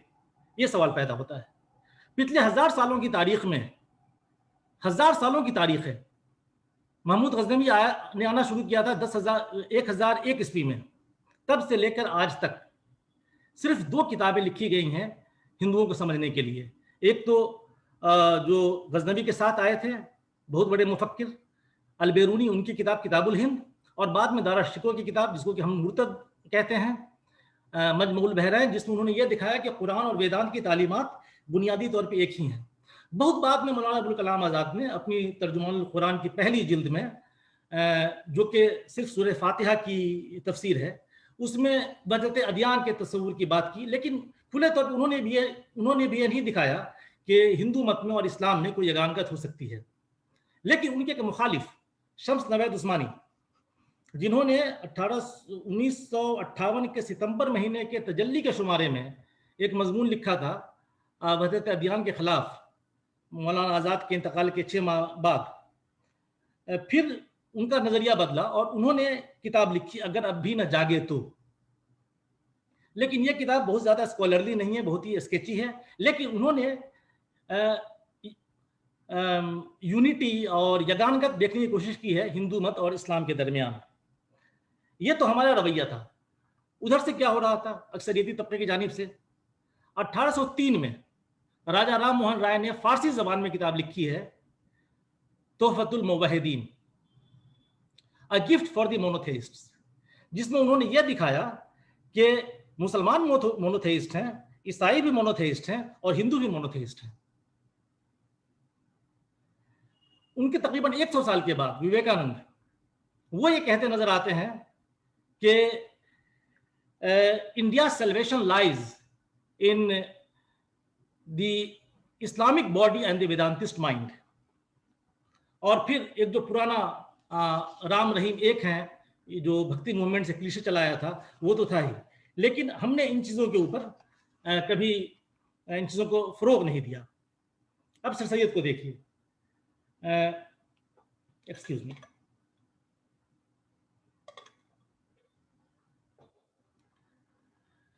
(1884) में पंजाब जाते हैं चंदा वसूलने के सिलसिले में। वहां उनको जो एड्रेस दिया गया था, जिसको आजकल रिसेप्शन कहते हैं, उसमें तकरीर करते हुए ये कहते हैं कि हमें आप लोगों से बड़ी शिकायत है कि आप लोग हमको हिंदू क्यों नहीं कहते हैं। इसलिए कि हिंदू के माने तो वो हुए, हिंदू के माने तो यह हुआ कि जो हिंदुस्तान का बाशिंदा है वो हिंदू है। फिर यही बात वो जो उनका आखिरी मजमून है, उनका इंतकाल हुआ है 28 मार्च 1898 को, ये मजमून शाया हुआ है जनवरी 1898 में, आखिरी मजमून। इसका उन्वान है हिंदू मुस्लिम इर्तबात। इसमें भी वो यही बात कहते हैं, ये तहरीरी तौर पे मौजूद है हमारे सामने, हमारे पास है अभी, कि जो हिंदुस्तान का बाशिंदा है वो हिंदू है, चाहे उसका मजहब जो भी हो। यह मकाला लिखा क्यों गया था, इसमें हम बाद में आएंगे। पहले ये जरा सोचिए कि इसको जक्सटापोज कीजिए आइडेंटिटी पॉलिटिक्स से। जब आप खुर्दोनोश, बूदोबाश, लिबास, जबान, हर चीज में फर्क पैदा करने की कोशिश करें तशब्बुह अलल कुफ्फार की लॉजिक पे, तो अंजाम क्या होगा? When you insist that you are different, you would logically be treated differently. This is the law of nature. हाँ, तो सर सैयद ने वो किताब लिखी, वो मकाला लिखा क्यों? हिंदू और मुसलमानों में इर्तिबात। उनको यह खबर मिली कि बरेली के मुसलमानों ने बकरीद के मौके से गांव खुशी नहीं करने का फैसला किया है। इस बात से वो इतने खुश हुए कि उन्होंने यह मकाला लिखा, जिसमें यह बात भी कही कि मुसलमान भी हिंदू ही हैं क्योंकि हिंदुस्तान के बाशिंदे हैं। अब इस पे आइए, सर सैयद अगर जिंदा होते और बाद में अपनी इस मंतिक को आगे बढ़ाते तो क्या होता? जब हिंदुस्तान आज़ाद हुआ तो रियासती सूबाई हुकूमतों को इस बात की ज़रूरत नहीं थी कि वो कवानीन बनाए और गाकुशी को बंद करे। सर सैयद खुद ये चाहते कि ये बंद कर दी जाए, क्योंकि आज ये कहना बड़ा अच्छा है कि the state has no right to check what is on our plate, but this is not your argument. Excuse me, this is the liberal argument. Your argument has been different. Your argument was that since it is licit and legit for us to eat beef, therefore, if we don't eat it in deference to the sentiments of the people of other religions, we would be conniving into their wrong belief. तो ये बहुत ही convoluted argument था. जब आप ये convoluted argument बना सकते हैं जब आप हुक्मरान थे, जब आपकी चलती थी, जब आप हुक्मरान नहीं है तो जरा सीधा सा आर्गुमेंट बना लीजिए कि फिक़ह की और शरीयत की बुनियाद है मसलहत पे. मसलहत के माने होते हैं वेलफेयर के. And we clearly know that insisting on beef is not in our welfare. तो सर सैयद ने अंग्रेजों से मुसालहत और मफाहमत की कोशिश की और कन्फ्रंटेशन को बिल्कुल अवॉइड करने पे की कन्फ्रंटेशन को बिल्कुल अवॉइड करने की बात कही. बिल्कुल ही पॉलिटिकल एब्स्टिनेंस, पॉलिटिकल सेलेबसी, कंप्लीट डीपोलिटिसाइजेशन की बात की. वजह क्या थी? वजह यह थी कि एजुकेटेड क्लास तो था नहीं. हिंदुस्तान में कभी भी 1858 में जब यूनिवर्सिटीज कायम हुई तब से लेकर आज तक, जब देश का बंटवारा नहीं हुआ था, जब आबादी थी 25% से ज्यादा, और आज देश का बंटवारा होने के बाद जो आबादी है 14-15%, कभी भी we have not been more than 5% of the total number of graduates of India. Never ever we have been more than 5%. Today we are 3.68%, less than 4% of the total number of graduates. तो पढ़ा लिखा तबका नहीं था, middle class नहीं था, और modern politics करने के लिए मिडिल क्लास चाहिए, पढ़ा लिखा तबका चाहिए. वो तो एक मिनट. और नेहरू ने इसी बुनियाद पे अपनी डिस्कवरी ऑफ इंडिया में सर सैयद की तायीद की है. कांग्रेस का क़याम होता है 1885 में, 1885. सर सैयद खामोश हैं, कुछ नहीं कहा है. 1887 1887 में बदरुद्दीन तैयब जी उसके सदर बनते हैं, थर्ड सेशन के, जो मद्रास में हो रहा था. अचानक सर सैयद हरकत में आते हैं क्योंकि उनको यह लगा कि अब जो है कहीं मुसलमान ना पॉलिटिक्स में चले गए. और फिर उन्होंने 2 तकारीर की हैं, 1 दिसंबर 87 में लखनऊ में और 1 मार्च 88 में मेरठ में, जिसमें अटैक किया है कांग्रेस के ऊपर, बंगालियों के ऊपर, पस्त तबकात के ऊपर, पस्त जातों के ऊपर, और ऐसी जबान में किया है जो कि उनके पाए के बुजुर्ग के लिए शाया निशान नहीं था. लेकिन वजह क्या थी? आप आखिर तक उन तकारीर को पढ़िए तो ओवरराइडिंग कंसर्न जो है उनका वो ये था कि कहीं मुसलमान सियासत में शामिल ना हो जाएं. सियासत में शामिल हुए कन्फ्रंटेशन होगा हुक्मरान कुव्वतों के साथ और फिर बर्बादी आ जाएगी. तो सर सैयद ने के बाद जब सर सैयद की जो सियासत के खिलाफ रविश थी, जिसके बारे में अल्लामा शिबली ने कहा है कि वो आमद नहीं आउर्द थी, 2 रविशें निकली. जो कांग्रेस की मुखालफत वाली रविश थी वो बन गई इंडियन नेशनलिज्म की मुखालफत वाली, फिर वो चली गई मुस्लिम लीग में, और फिर जो हुआ वो हमने देखा, मुल्क 2 हिस्सों में बटा, कौम 3 हिस्सों में बटी, और आज हम बेदस्तोबाज हुए. लेकिन जो तबका कांग्रेस के साथ गया उसने भी उतनी ही बड़ी गलती की. कांग्रेस के साथ जाने वाले लोग पैन इस्लामिस्ट थे, खिलाफत मूवमेंट वाले, और उसने भी कुछ कम हार्म नहीं किया है. तो दोनों धर्रों ने नुकसान पहुंचाया. यानी कि पॉलिटिक्स बेनफ्स से ही हमारे लिए मोहलिक थी, और सर सैयद को इस बात का इदराक था और उन्होंने मुतनब्बे कर दिया था, और हमने उनकी तालीमात की खिलाफ वर्जी की. पैन इस्लामिज्म में जमालुद्दीन अफगानी, वो जब इंडिया आए तो सर सैयद के ऊपर भड़स पड़े, लेकिन सर सैयद को ये नहीं था कि वो जानते थे कि हमारा मफाद किस चीज में है. आज क्या होगा? सर सैयद ने अगर अंग्रेजों से कंसिलिएट किया, और अंग्रेज कौन थे? उन्होंने कई 100 सालों की हुकूमत छीनी थी और शहरों का शहर तबाह किया था, हजारों मसाजिद को मिस्मार किया था, एक को नहीं, हजारों मसाजिद को मिस्मार किया था, और लाखों लोगों को कत्ल किया था. दिल्ली से निकलने वाली कोई भी सड़क ऐसी नहीं थी जिसके कि हर शाख पे मुसलमानों की लाश रही थी. تو سر سید نے ان سے کنسیلیٹ کیا. آج ہم کو کیا پرابلم ہے کہ ہم اپنے جو لوگ ہمارے ہڈی کے ہڈی ہیں, خون کے خون ہیں, ہم ان سے مفاہمت نہیں کر سکتے. کیوں؟ کہ ہم فالس نیریٹیوز کے شکار ہیں. ہم نے اپنے ذہن میں پتہ نہیں کیا کیا رکھا ہوا ہے, یہ شناخت اور پتہ نہیں وہ تمام چیزیں. جب سر سید نے انگریزی طرز بود و باش اختیار کیا تھا, جب یہ لباس پہنا تھا جو آپ سے پہنے ہوئے ہیں, تب انہوں نے پہنا بھی نہیں تھا, اس کی ترغیب دلائی تھی. ان کا لوگوں کا کیا رد عمل ہوا تھا؟ آج دیکھیے کیا رد عمل ہوگا اگر ہم کسی دوسری قوم کے ساتھ, جو کہ دوسری قوم بھی نہیں, ہماری اپنی قوم ہے, اس کے ساتھ مفاہمت کی بات کریں. اب ہم آخری موضوع پہ آتے ہیں کہ سر سید جو ہے وہ بنیادی طور پہ he was a religious thinker. Excuse me.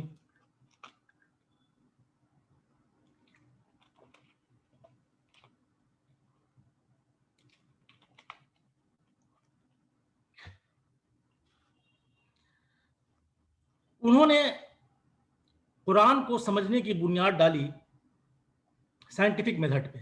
وہ بیسیکلی ایک نئی تھیولوجی کنسٹرکٹ کرنا چاہ رہے تھے, اور اس پروسیس میں انہوں نے شاید تفسیر کی تاریخ کا سب سے نفیس اور ایلیگنٹ ایکویژن ایجاد کیا کہ Quran is the word of God, nature is the work of God, therefore there could not be any contradiction between the two.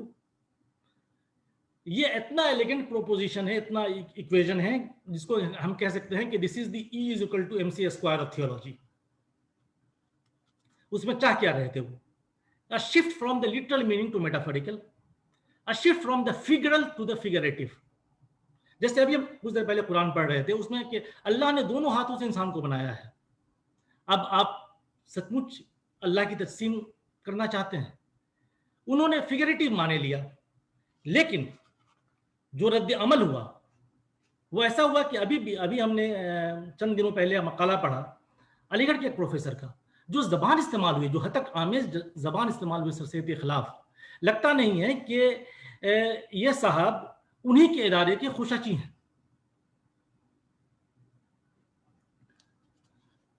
ایک بات اور کہی جاتی ہے کہ سر سید نے اپنے کالج کی بقا کے لیے اپنے سوشل ریفارم پروگرام کو ترک کیا. نہیں, ایسا کچھ نہیں کیا. پہلی بات یہ کہ سر سید جو ہے وہ he was not a social reformer in the sense that Raja Ram Mohan Rai was. کبھی ایسا نہیں کہ انہوں نے ذات پات کے خلاف یا بیواؤں کی شادیاں کے خلاف یا عورتوں کی تعلیم کے لیے کبھی کوئی جد و جہد کی ہوئی, یہ نہیں تھا. اور جو تہذیب الاخلاق جیسا کہ نام تھا Mohammad social reformer, that was meant for the refinement of manners. لیکن وہ اس سے بڑا کام کر رہے تھے. He was bringing a radical shift in understanding religion. اور یہ انہوں نے کب کیا ہے؟ یہ انہوں نے شروع کیا 1878 میں. مدرسۃ العلوم قائم ہوا ہے 1875 میں, کالج بنا 1877 میں, انہوں نے لکھنا شروع کیا 1878 میں. 1878 میں پہلی جلد شائع ہوئی ہے 1880 میں, اور کل 16 صورتوں کی انہوں نے تفسیر لکھی ہے, اور آخری شائع ہوئی ہے ان کی موت کے بعد 1904 عیسوی میں. کیا اس میں انہوں نے نان ٹینجیبلس کو جو ہے میٹافوریکل طور پہ سمجھنے کی کوشش کی. جنت اور جہنم کے بارے میں یہ کہا کہ یہ کیفیات ہیں, مقامات نہیں ہیں. اقبال نے بھی یہی کہا ہے بائی دفعہ, لیکن چونکہ سیاسی طور پہ ہمارا اقبال کے ساتھ جو ہے وہ ارتباط ہے تو ہم کو یہ بات خراب نہیں لگتی ہے. Sir Syed was the first Muslim thinker to question polygamy. جب وہ ولیم مور کی کتاب کا جواب لکھ رہے تھے, he was the first Muslim thinker to question slavery. He was the first Muslim thinker to question the concept of jihad as war. And he was the first, no, in this regard he was not the first, کہ ربا کے بارے میں, سود کے بارے میں یہ کہا کہ استحصالی سود الگ ہوتا ہے, لیکن اگر تجارت کے لیے قرض لیا جائے, اس پہ ایکسٹرا بڑھا کے دیا جائے تو اس کو سود نہیں کہا جائے گا. تو آج دیکھیے کیا صورتحال ہے. Those who don't like his scientific method of interpretation are the same people who love to read books like Maurice Bucay's Quran Bible and science, جس میں کہ ادھر ادھر کی جو رینڈم سائنسی دریافت ہیں اس کو لے کر کے ہاں دیکھو یہ قرآن میں بھی ایسے ہی ہے، اس سے یہ ثابت ہوا کہ ہمارا مذہب کتنا سچا ہے. سائنٹیفک میتھڈ سے بیر ہے، لیکن اس طرح سے سائنس کا استعمال کرنا وہ جائز سمجھتے ہیں اپنے لیے. اور یہ کون لوگ ہیں؟ یہ ہمارے طبقے کے، ہماری قوم کے سائنس ایجوکیٹڈ لوگ ہیں. اور اگر سر سید زندہ ہوتے تو ان کے لیے ایک بڑا مسئلہ، بڑا لمحہ فکریہ یہ ہوتا کہ ایسا کیسے ہوا کہ ہمارے سائنس ایجوکیٹڈ لوگ ایکسٹریم فینیٹکس بن گئے. سائنس کا استعمال مذہب کی سچائی کے لیے یا سائنس کا استعمال مذہب کو سمجھنے کے لیے، یہ تضاد کہاں سے پیدا ہوا؟ And why? یہ بات صرف مسلمانوں تک نہیں ہے، ہندوؤں میں بھی یہ بات ہے کہ the worst fanatics are the science graduates, engineers, doctors. What was to say about this? افضل بھائی اور وقت ہے ہمارے پاس یا ہم ختم کریں؟ افضال جی میں کہہ رہا ہوں ریپ اپ کریں. کیا نام ہے نجم بھائی، 5 منٹ لے لیں آرام سے، کوئی بات نہیں ہے. جی اچھا 5 منٹ اور لے لیجیے. اچھا ٹھیک ہے. تو اب ہم ویسے تو آپ کو مستقل سننے کا دل کر رہا ہے. ایک اور بات جو کہ ہم نے لکھا نہیں تھا، وہ ڈرتے ہوئے نہیں لکھا تھا کہ پتہ نہیں کیا رد عمل ہوگا. وہ مائنورٹی کیریکٹر کی بات ہوتی ہے ہمارے ادارے کی. یہ مائنورٹی کیریکٹر درس مطلب کیا ہے؟ مسلم کیریکٹر. سر سید کیا اس حق میں تھے کہ دوسروں سے امداد لے کے اپنا ادارہ چلایا جائے. آرٹیکل 30 اپنی جگہ پہ وہ ٹھیک ہے، لیکن علی گڑھ تک سمٹ جانا اور علی گڑھ کو تعلیم سے زیادہ مسلم تہذیب، اور تہذیب تو یوفیمزم کے طور پہ کہتے ہیں، مانی ہے سیاست، اس کا گہوارہ سمجھنا اور پھر اس کے اسلامی کردار پہ اصرار کرنا، وہ سرکار کے پیسے سے. یہ جائز ہے، ناجائز ہے، صحیح ہے، غلط ہے، آرٹیکل 30 کے سے مطلب کنسسٹنٹ ہے یا کانٹراڈکٹ کرتا ہے، اس میں ہم نہیں جانا چاہتے ہیں. بات یہ ہے کہ یہ قومی عزت نفس کے مطابق ہے یا مخالف ہے، یہ سوچنے کی بات ہے.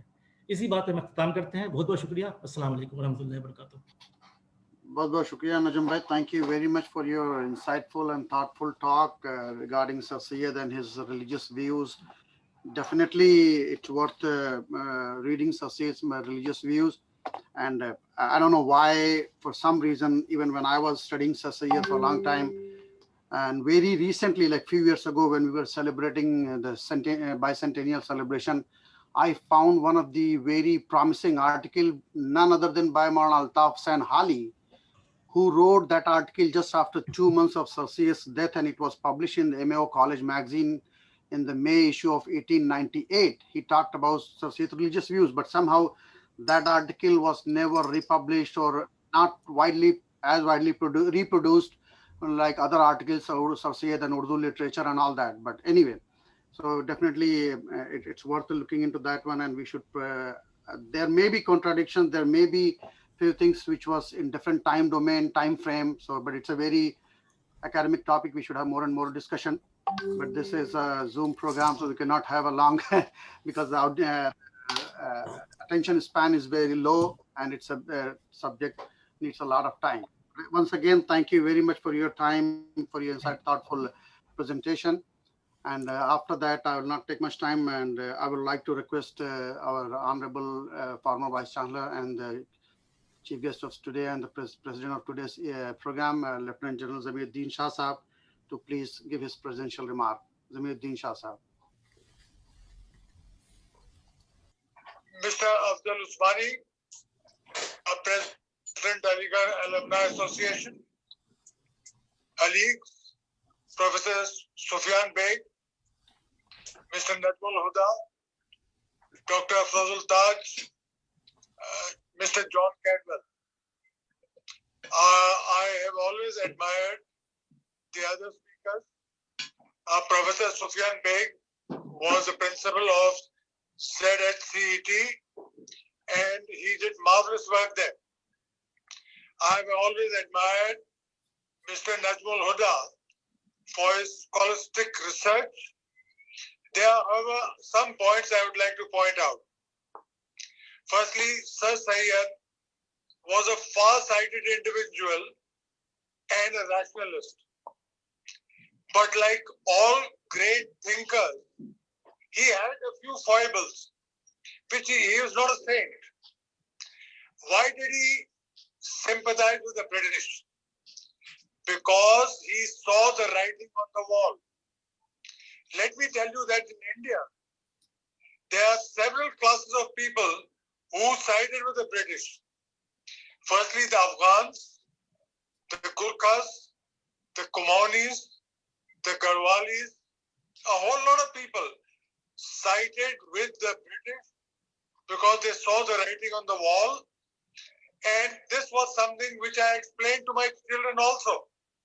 Why my family sided with the British.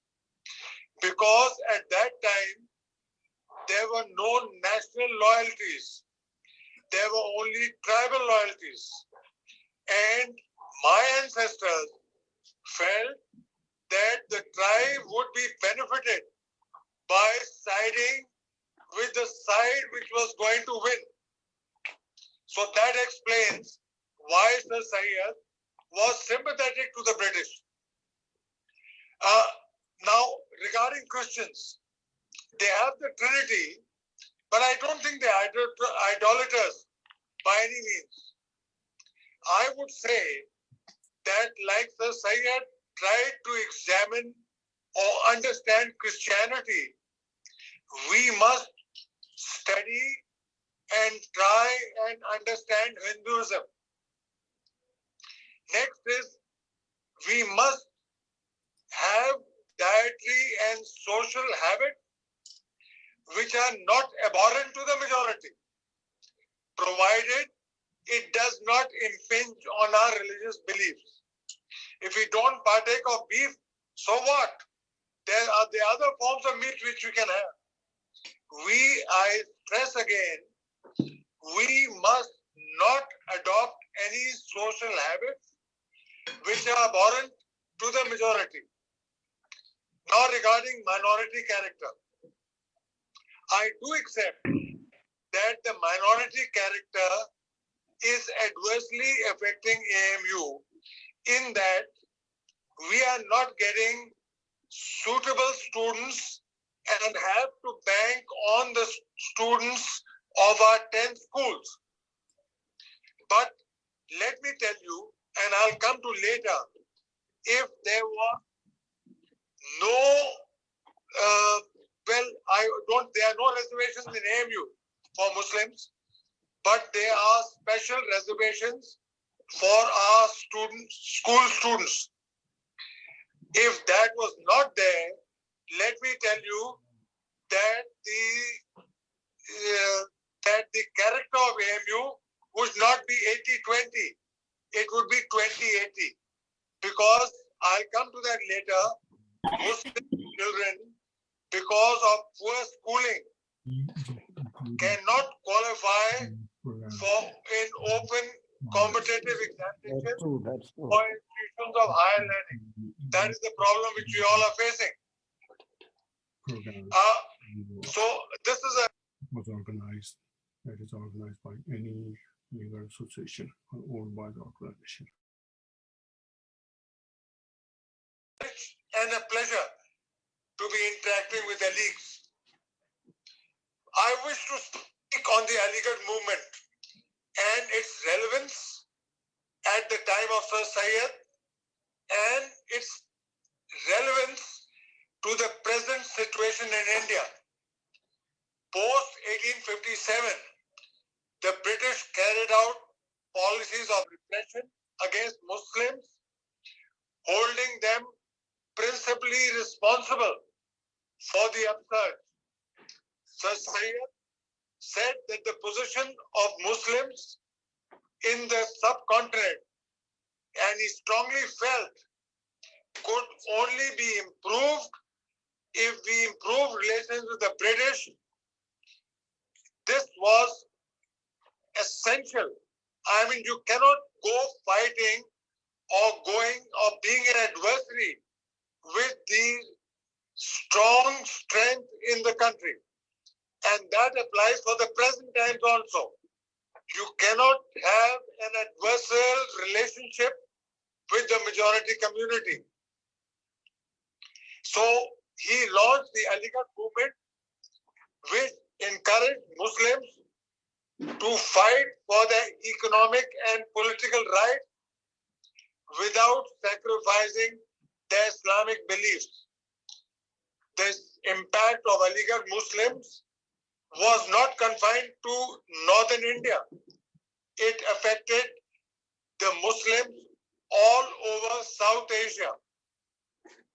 Because of Aligarh movement, you got the Aligarh Muslim University and at least some Muslims of influence in the community.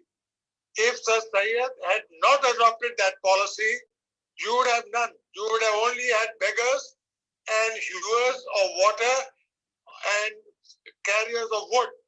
This was what Sir Syed visualized, and I think the path which he adopted was absolutely correct. Now, let me tell you about Aligarh movement too. It implies a renaissance for Indian Muslims within the vision of Sir Syed. That means knowledge, large-hearted tolerance. This Sir Syed did not shun the British. He imbibed knowledge from them. And this is what we got to do. We should not shun the majority community. The children of that community have a lot of competitive zeal, and our children need to learn and imbibe knowledge from them without, I stress again, impinging on our religious beliefs.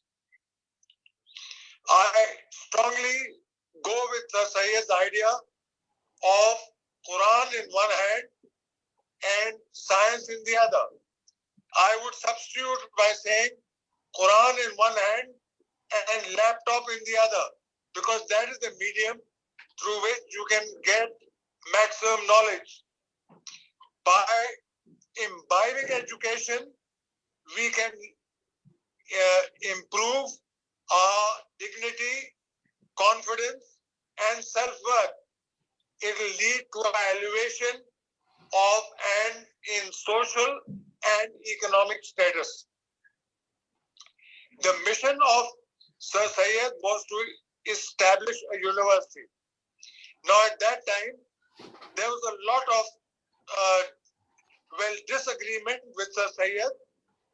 The large number of Muslims felt that instead of a university, we needed to establish schools in pockets where there was a sizable Muslim population.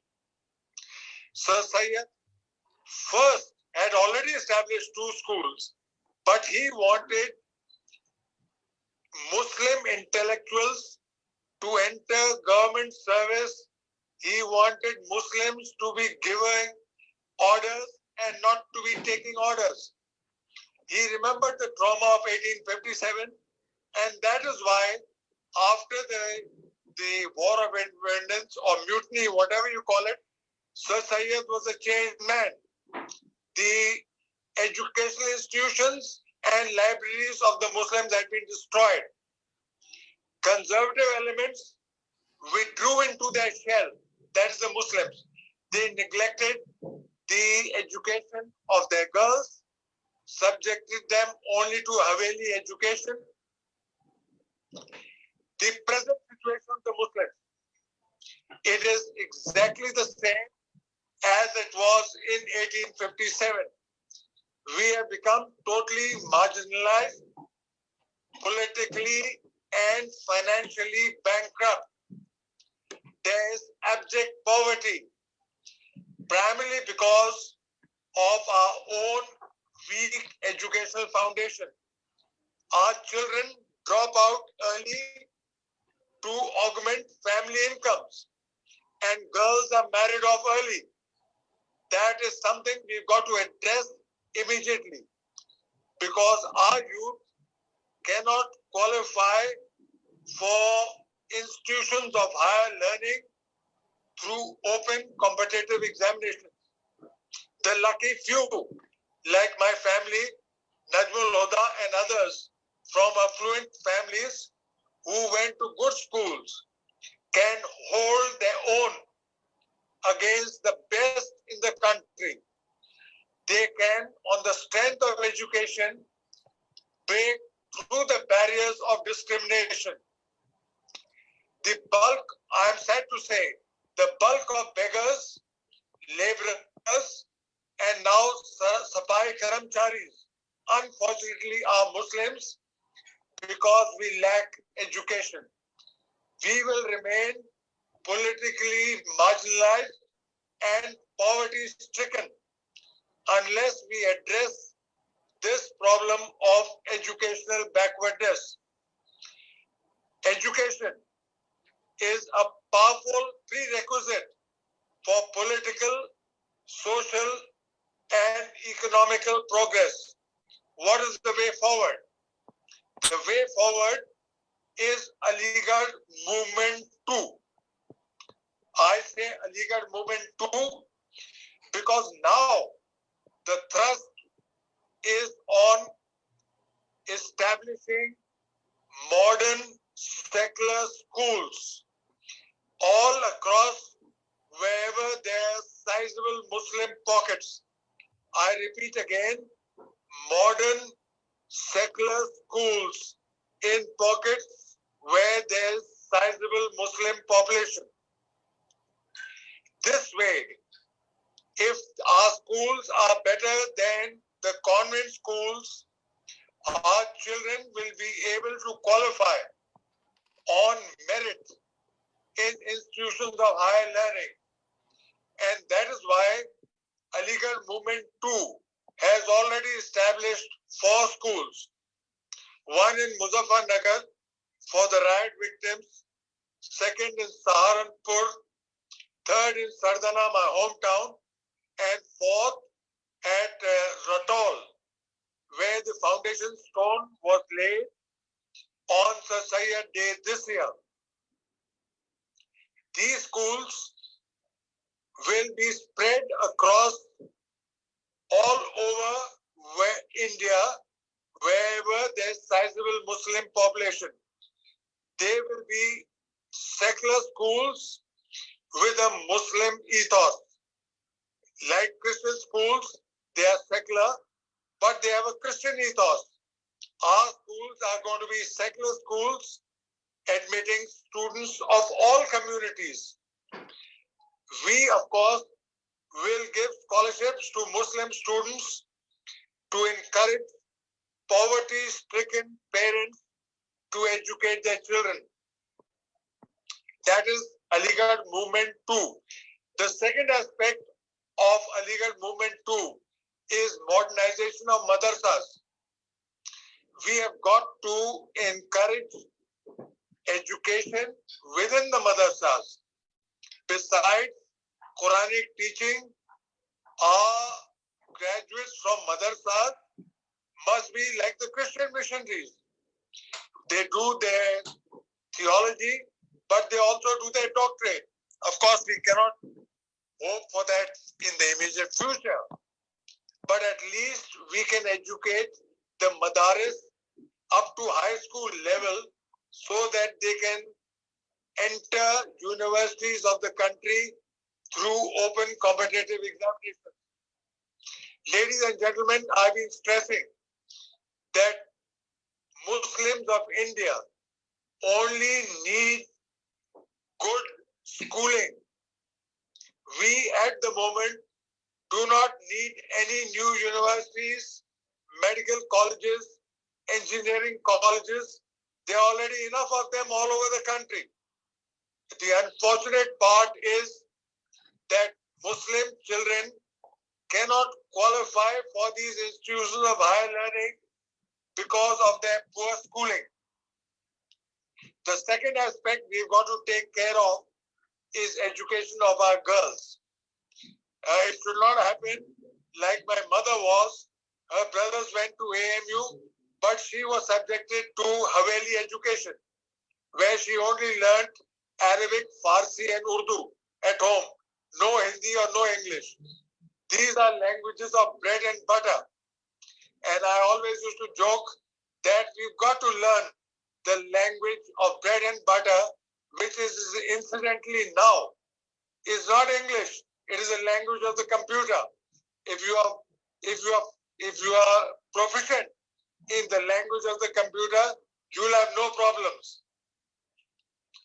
Ladies and gentlemen, I do not speak very much, but let me tell you that Aligarh Movement 2 is going to make an impact.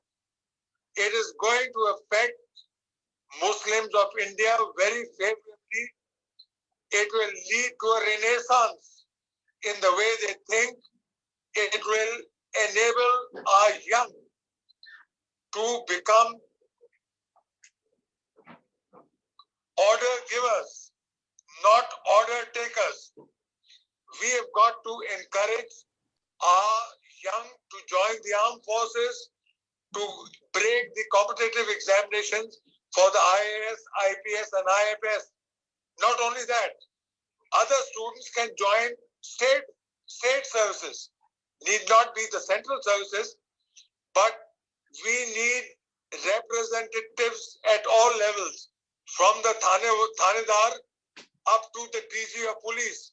At all levels, we need representation, and that will only come if we ensure proper schooling for our children, if we educate the girl child and not marry off early, if we give a chance to the madaris to qualify for in the examinations of the universities of the country. That is the way forward through Aligarh Movement 2. If you want to join us, please do that. We will welcome all help. Let me tell you that to establish a school, it costs slightly more than 2 crores. We already have a large number of people who are willing to donate land, but we need 2 crores per school. That is our mission, and inshallah we're going to succeed. We are not going to fail. Thank you very much for giving me the opportunity to speak to you. I do hope I was audible. God bless you. Yes, you were. Thank you so much. Thank you, Zamiruddin Shah Sahab. Thanks for the advice and thanks for the what you are doing. And just on behalf of the association, I'd like to make a disclaimer. As a president, I have some responsibility also. So we are giving platform to different kind of speakers. So what they speak, that is their personal opinion. That is not the official stand of the association. So this is their personal opinion, and we encourage the academic discussion and intellectual discussions too. So once again, thank you very much for all the speakers. And moving forward to our last segment of this afternoon, I would like to request our incoming president, Dr. Muhammad Akbar, to please come on the stage and introduce our next speakers or performers. Dr. Muhammad Akbar, thank you. शुक्रिया अफजाल। अस्सलाम वालेकुम, आदाब नाजरीन। आज के इस programme में हमारे दरमियान 2 फनकार मौजूद हैं। इनमें से एक हैं डॉक्टर अफरोज ताज और दूसरे जनाब जॉन कैलवेल हैं। अफरोज साहब 70 के दहाई के अलीग हैं। तालिब इल्मी के ज़माने में इन्होंने यूनिवर्सिटी के कल्चरल एक्टिविटीज़ में बढ़ चढ़कर हिस्सा लिया था। 80 के दहाई में अमेरिका आए और मिशिगन और वर्जीनिया में पढ़ा और पढ़ाया है। अब वो 25 बरस से यूनिवर्सिटी ऑफ नॉर्थ कैरोलिना के department of south Asian languages and literature में दर्स व तदरीस से मुंसलिक हैं। डॉक्टर अफरोज अपने साथी जनाब जॉन कैलवेल के साथ मिलकर बड़े ही इनोवेटिव तरीके इस्तेमाल करके हिंदी और उर्दू ज़बान में एशियाई कल्चर से लोगों को रोशनास कर रहे हैं। डॉक्टर अफरोज जनाब जॉन साहब के साथ मिलकर हर साल समर में स्टूडेंट्स को इंडिया के टूर पर ले जाते हैं, जिसमें अलीगढ़ भी शामिल है। افروز صاحب نے اس طرح جان صاحب کو علی گڑھ کا شہدائی بنا دیا. تو آئیے جان صاحب جنہیں اردو اور ہندی زبانوں پر عبور حاصل ہے وہ آج افروز صاحب کے ساتھ مل کر ہم سب کو علی گڑھ کی یادیں سنانے جا رہے ہیں. جناب افروز صاحب اور جان کیلویل، آپ خوش آمدید. بہت بہت شکریہ اکبر صاحب. میں بزم عشرت احباب کو برہم نہیں کرتا اور کبھی اشکوں سے اپنے ان کا دامن نم نہیں کرتا. یہ ایک دستور ہے میرا کہ اپنے قدردانوں کو شریک عیش کرتا ہوں، شریک غم نہیں کرتا. بہت خوب. صدر محترم جناب عزت مآب لیفٹیننٹ جنرل محترم ضمیر الدین صاحب شاہ صاحب، بہت بہت شکریہ آپ کا. آپ کی اجازت سے میں جناب محترم عبداللہ صاحب اور محترم رفعت صاحب اور محترم افضال صاحب کا بہت بہت شکر گزار ہوں. ذہن نصیب کہ آپ لوگوں نے مجھے موقع دیا کہ میں تھوڑا سا علی گڑھ کے بارے میں کچھ بتاؤں اور اپنے زمانے کی کچھ باتیں آپ کے سامنے پیش کروں لائٹ موڈ میں، لائٹ نوٹ پر، کیونکہ ہنستے ہنستے ہم یہاں سے جائیں. بہت دو ایک باتیں بتاؤں گا، زیادہ نہیں، کیونکہ مجھے حکم ہوا ہے عبداللہ صاحب کی طرف سے کہ میں نغمہ علی گڑھ ضرور سناؤں، تو وہ میں سناؤں گا جو میں نے 1976 میں لکھا تھا کبھی، جو آج بھی گا رہے ہیں. میری قسمت ہے، ذہی قسمت. اور رفعت صاحب نے مجھے یاد دلایا کہ ہال ویکس جو ہوتے تھے اس میں ایک نغمہ گاتا تھا اور وہ تھا رحیم اور راما کے اوپر، تو وہ میں سناؤں گا. تو اس لیے میں تھوڑی بات کروں گا اس وقت.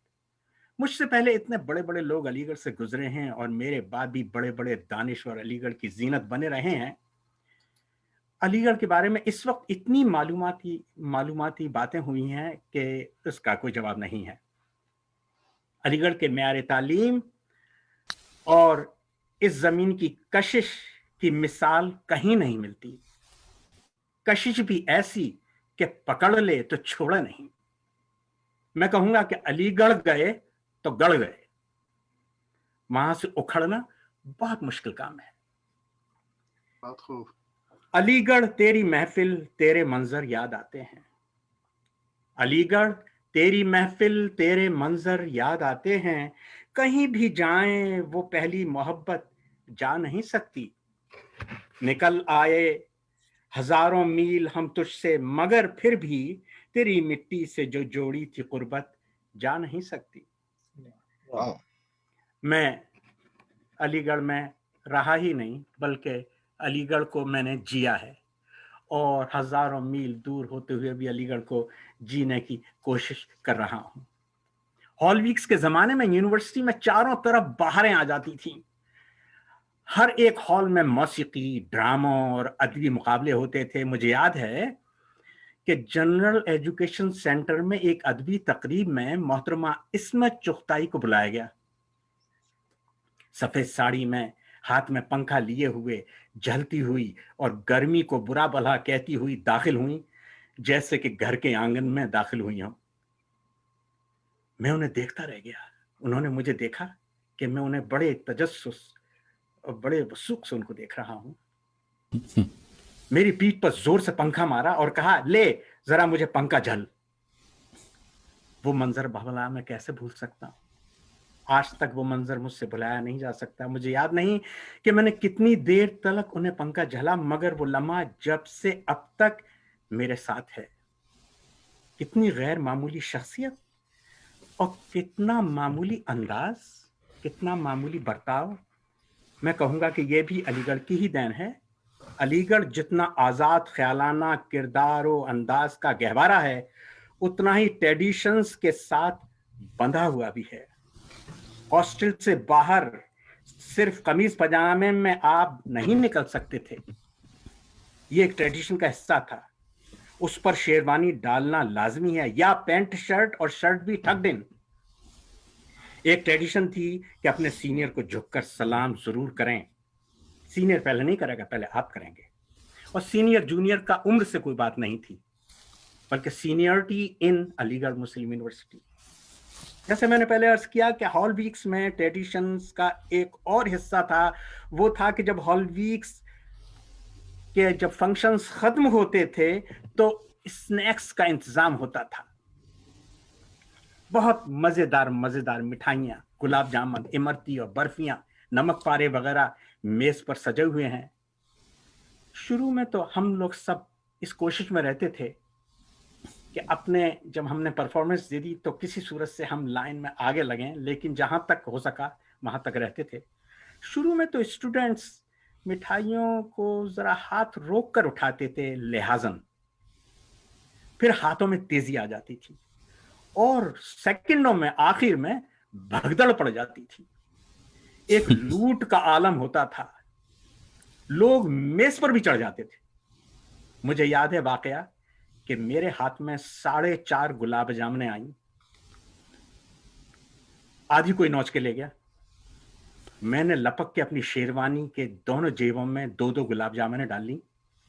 मुझे आज तक याद है शेरवानी की वो चिपकती जेबें, और बाई चांस वो ही शेरवानी मैं इस वक्त पहना हूं। आज भी जेब उतनी ही चिपकती है, लेकिन जरा थोड़ा सा ऐसा लग रहा है करख्त हो गई है उस जगह से। तो मुझे आज तक शेरवानी की वो चिपकती जेबें और गुलाब जामुन का जायका याद है।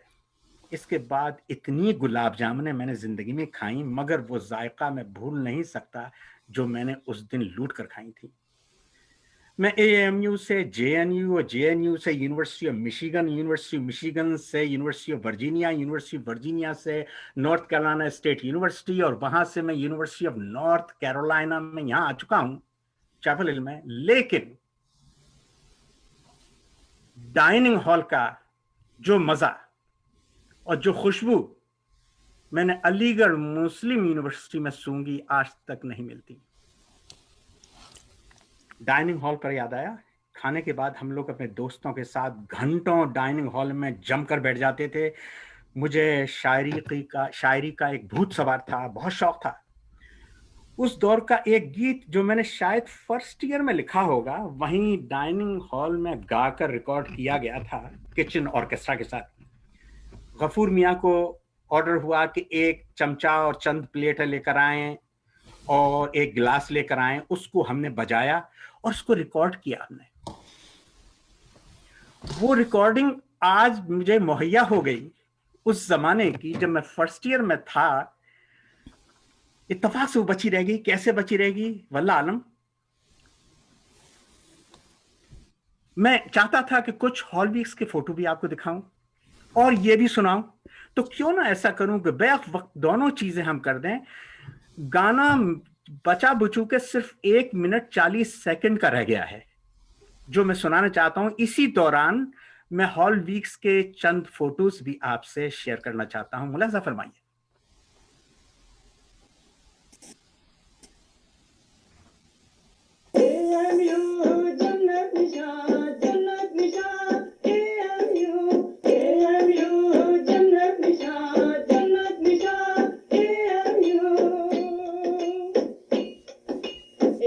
बसा है लोगों मेरे अरमानों में, मेरे अरमानों में। शान मेरे गुलशन की सारे जमानों में, सारे जमानों में। सारे सैयद नाम गूंजे आसमानों में, गूंजे आसमानों में। ओ शम्मा जलाए, आओ तराना गाए, दिल करता ओ यारा दिलदार मेरा दिल करता, ओ यारा दिलदार मेरा दिल करता। ओ एमयू का हो भई चर्चा जहान में, दिल करता ओ यार दिलदार मेरा दिल करता, ओ यार दिलदार मेरा दिल करता। AMU जन्नत निशान, जन्नत निशान। AMU जन्नत निशान, जन्नत निशान। AMU अलीगढ़ मरहबा तू जाने हिंदुस्तान है, जाने हिंदुस्तान है। मेरा तू ईमान है, सैयद का अरमान है, सैयद का अरमान है। हम क्या चाहे तेरी तू हमारा आसमान है, हमारा आसमान है। AMU जन्नत निशान, जन्नत निशान। AMU जन्नत निशान, जन्नत निशान। AMU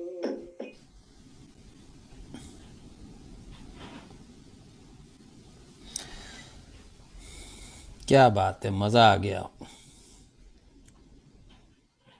گانا اتنا چھوٹا ہے اور تصویریں اتنی دکھانی ہیں, لیکن بہت بہت شکریہ.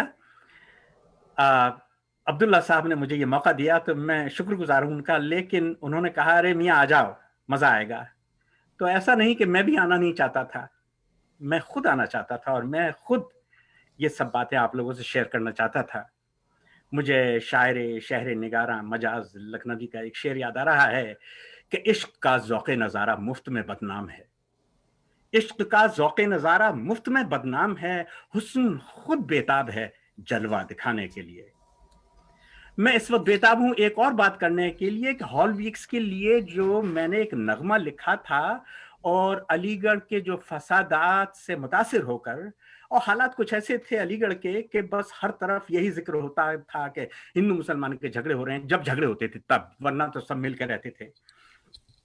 تو مجھ کو رفت صاحب نے یاد دلایا کہ ایک نغمہ فلاں فلاں آپ نے لکھا تھا, تو وہ میں آپ کے سامنے پیش کرنا چاہتا ہوں اس وقت. لیکن میں اس کے بارے میں بتا دوں کہ میں پہلی بار جب میں نے اس نغمے کو لکھا, اس کی دھن بنائی, اور جب میں نے اس کو اسٹوڈنٹس کے سامنے پیش کیا تو میں کانپ رہا تھا, کیونکہ مجھے نہیں معلوم تھا کہ اس کو اسٹوڈنٹس کیسا لیں گے, کیونکہ نیشنل انٹیگریشن کی بات ہو رہی ہے اور نیشنل انٹیگریشن کے کئی روپ ہیں.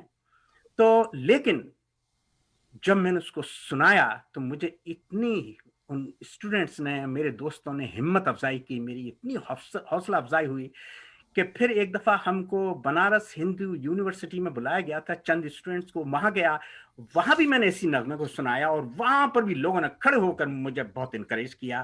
اور ابھی فی الحال پچھلے سال میں نے ایف ڈی کالج لاہور میں ایک کانفرنس کے بعد اسی نغمے کو سنایا. ذرا ملاحظہ فرمائیے کون سے نغمے کی میں بات کر رہا ہوں. جان بھائی ہارمونیم پر موجود ہیں اور وہ مجھے انکریج کر رہے ہیں گانے کے لیے, ملاحظہ فرمائیے.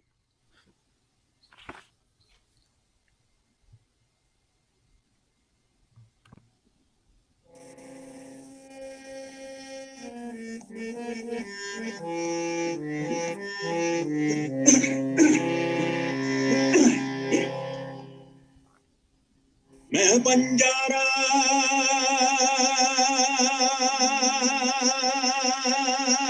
سمیت ہمارا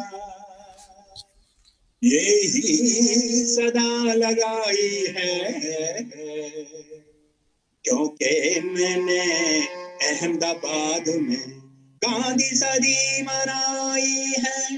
بنجارا میں بنجارا ہوں, بنجارا کے رحیم اور راما جب ساتھی بنے, رحیم اور راما جب ساتھی بنے, ڈرے ان سے بادل گھنے سے گھنے, ڈرے ان سے بادل گھنے سے.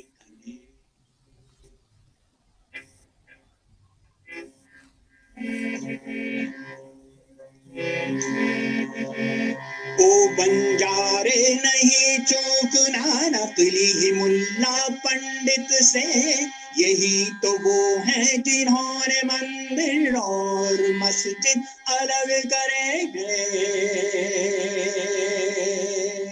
ہم کو لڑایا آپس میں اور خود اندر سے ملے رہے, خوب چلائی ترکیبیں اور پرسادوں سے پیٹ بھرے.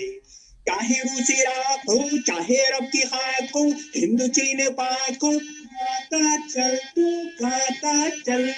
چاہے ملا پنڈت ہو, چاہے مندر مسجد ہو, چاہے کسی کی بھی ضد ہو, کہتا چل تو کہتا چل کے رحیم اور راما جب ساتھی بنے, رحیم اور راما جب ساتھی بنے, ڈرے ان سے بادل گھنے سے گھنے, ڈرے ان سے بادل گھنے سے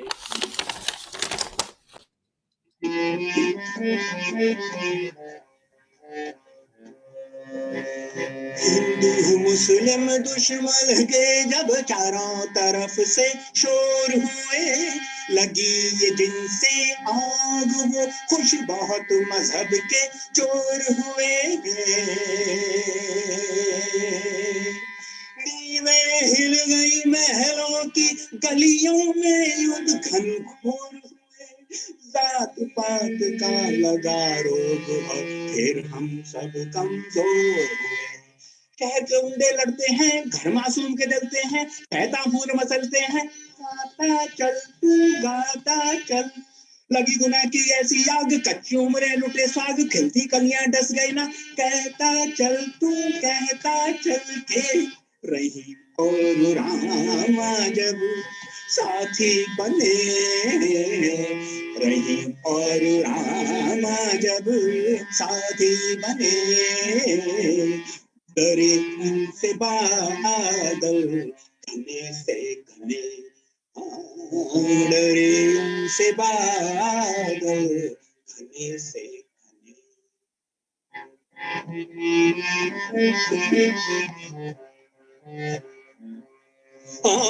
ہند پاک جب ایک ملک تھا امن کے باجے بجتے تھے تاج قطب اور لال قلعوں سے شہر یہاں کے سجتے تھے ہمارے بل کے آگے فرنگی قوم یہاں نہ ٹک پائی تھوڑا ماں کو ملا چین تو الگ ہوئے بھائی روتا ہے ماتا کا من ہوا دوستوں میں آنگن دونوں میں نہ چین امن کہتا چل تو کہتا چل روتا ہے ماتا کا من ہوا دوستوں میں آنگن دونوں میں نہ چین امن گاتا چل تو گاتا چل کے رحیم اور راما جب ساتھی بنے رحیم اور راما جب ساتھی بنے ڈرے ان سے بادل گھنے سے گھنے ڈرے ان سے بادل گھنے سے گھنے وہ بنجارے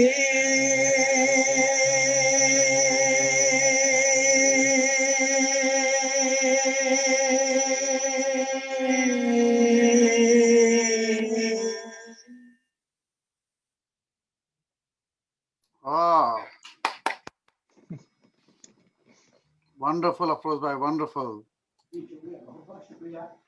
बहुत खूब ताशा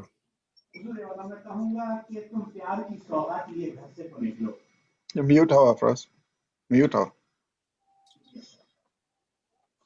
बहुत बहुत शुक्रिया आपका। मैं कहूंगा कि तुम प्यार की सौगात लिए घर से तो निकलो, तुम प्यार की सौगात लिए घर से तो निकलो, रास्ते में तुम्हें कोई भी दुश्मन ना मिलेगा। बाहर से हजारों तुलबा अलीगढ़ में पढ़ने आते हैं और हजारों अलीगढ़ के तुलबा अलीगढ़ से पढ़कर बाहर जाते हैं, मगर मैं आपकी मुलाकात एक ऐसे शख्स से करवा रहा हूं जो ना अलीगढ़ का है, ना अलीगढ़ पढ़ने गया, ना अलीगढ़ में रहा, लेकिन फिर भी आशिक़ अलीगढ़ हो बैठा। मैं तो अलीगढ़ की जितनी तारीफ करूं कम होगा, क्योंकि मैं वहां रहा हूं, मैंने वहां से सीखा है, मैंने वहां से पाया है। जो आज तक मैं जो पाया है सौगात, वो मैं आज तक अपने कलेजे से लगाए हुआ हूं। लेकिन क्यों ना अलीगढ़ के बारे में थोड़ा बहुत हम उस शख्स से सुने जिसका अलीगढ़ से कोई नाता रिश्ता नहीं, लेकिन कितना नाता और रिश्ता उसने जोड़ा है। मेरी मुराद है जनाब प्रोफेसर डॉक्टर जॉन कॉर्डवेल साहब से। तशरीफ लाएं। Thank you, Afroz bhai. Shukriya bahut bahut. Or thank you, Muhammad Akbar Saab, for your lovely introductions. Lieutenant General Zamiruddin Shah Saab, shukriya bahut bahut. Aapke very interesting words and remarks, as well as, of course, Najmul Huda Saab, amazing. Professor Sufyan Beg Saab, I followed your descriptions of the engineering college with great interest, and of course, Rafat Hussain Saab, Afzal Usmani Saab, shukriya bahut bahut. Hamare पड़ोसी लोग जो Washington DC में AMU के जो Aligarh association चलाते हैं, बहुत बहुत शुक्रिया सबको मुझे बुलाने का। By coincidence, I visited Aligarh the first time exactly 30 years ago, December 1990. And after that, I've been going every year, at least once or twice a year, and spending time in Aligarh. I very soon became familiar with Aligarh's geography. from Katpula to the bookstores and tea houses of Shamshad Market, from the sweet shops of Dodhpur to the tailors of Amir Nishan. My first tour of Aligarh was given by Afroz's niece, who was an AMU student at the time. She put me on the back of her motorcycle and took me on a whirlwind and hair-raising spin around the campus. The tour was made even more exciting by Aligarh's famous speed breakers, which Afroz's niece completely and gleefully ignored. I immediately fell in love with the university campus and its charming combination of classic grace and modern sophistication. Having studied at Harvard and Yale, I was familiar with the residential college-based structure of Aligarh. In fact, I remarked at the time about how Suleiman Hall reminded me of Silliman College at Yale, and the names are similar. I wonder if there's a connection. I've also been amazed to find out how many American and European scholars have come to Aligarh to deepen their understanding of South Asia by consulting with Aligarh's amazing world-class faculty and the vast collections in the Maulana Azad Library. Although AMU is justifiably famous for its STEM departments, as we heard from Dr. Sufyan Beg Sahab, I maintain that one cannot truly understand South Asian history, religion, culture, etc. without coming to Aligarh. While Aligarh is a Muslim heritage university, of course, its students and faculty are truly modern, international, and cosmopolitan, in accordance with Sir Syed's dream. Because of Afroz Bhai's love for Aligarh, as we mentioned, and as Akbar Sahab mentioned, we began bringing American student delegations to Aligarh in 1999, and we've continued this study abroad program through UNC Chapel Hill for every single semester for the past 22 years. And we will continue, inshallah, as soon as we get past this pandemic. I'd like to show you a couple more slides of our students on campus. And here we go.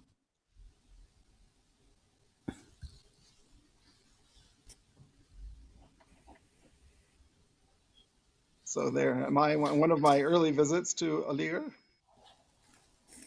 And so this is officially the Summer in India Study Abroad program. We run through UNC Chapel Hill every summer. Last summer, of course, due to the pandemic, we couldn't go, but as soon as we can, we will resume. We have students waiting in line to go. It's a very popular program. And of course, here we are a few years ago with our meeting with Vice Chancellor, Mohtaram VC Zamiruddin Shah Sahab at the Chancellor's office, Vice Chancellor's office. And we've been hosted by the Department of Museology, the GEC, the Urdu department. We've have many connections on campus, of course, through Afroz Bhai's many friends who are now on the faculty at UNC, at Aligarh, at AMU. Here we are in front of Kennedy Auditorium, where we used to have class in the VIP room. And these are all from different years, different students, different years, different batches. Here we are in a campus visit in front of the Maulana Azad Library. And we were always, one of the highlights of the campus visit was the visit to the rare books and manuscripts room in the Maulana Azad Library. And our students fascinated by some of the incredibly rare things that are there. We also would take students to meet Nawab Chitari Sahab, and that was always an interesting encounter with the long history of Aligarh. And as I mentioned, the history of Aligarh is intimately tied with the history of India and South Asia. And way back in the day, I think it was VC Aziz Saab who helped us sign an MOU between AMU and UNC. And this is Afroz and the registrar at the time, VK Abdul Jalil, signing the MOU. And inspired by Afroz's experience in Aligarh, as part of his Darwaza, Door into Urdu online course that he created with a $1 million grant from the United States Department of Education to teach Urdu, we were able to create one of the films that are part of this multimedia resource based on Aligarh. So I'll show you just a glimpse of this is the Lesson 7 movie, Aligarh Ki Yaadein.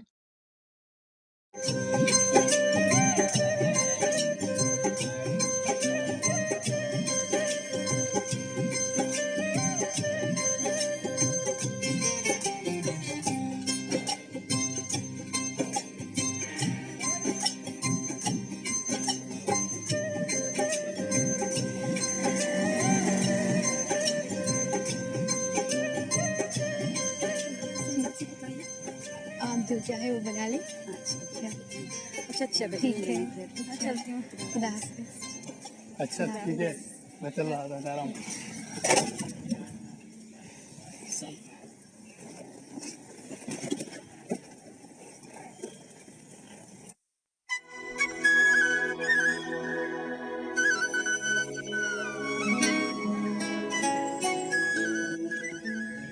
माफ कीजिए, ये मेरी गलती थी। नहीं नहीं, मैं ही सामने नहीं देख रही थी, मेरी गलती थी।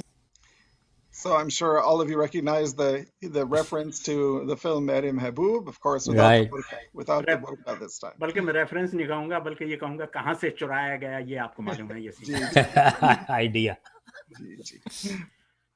And we've also been busy bringing Allegerians to the United States and many celebrities as well as scholars. So, of course, Shaban Azmi came back in the late 90s, and Dr. Abdullah, of course, was instrumental in helping that happen. And he came down to join us for that celebration. Okay. I'll wrap up my remarks very quickly. So,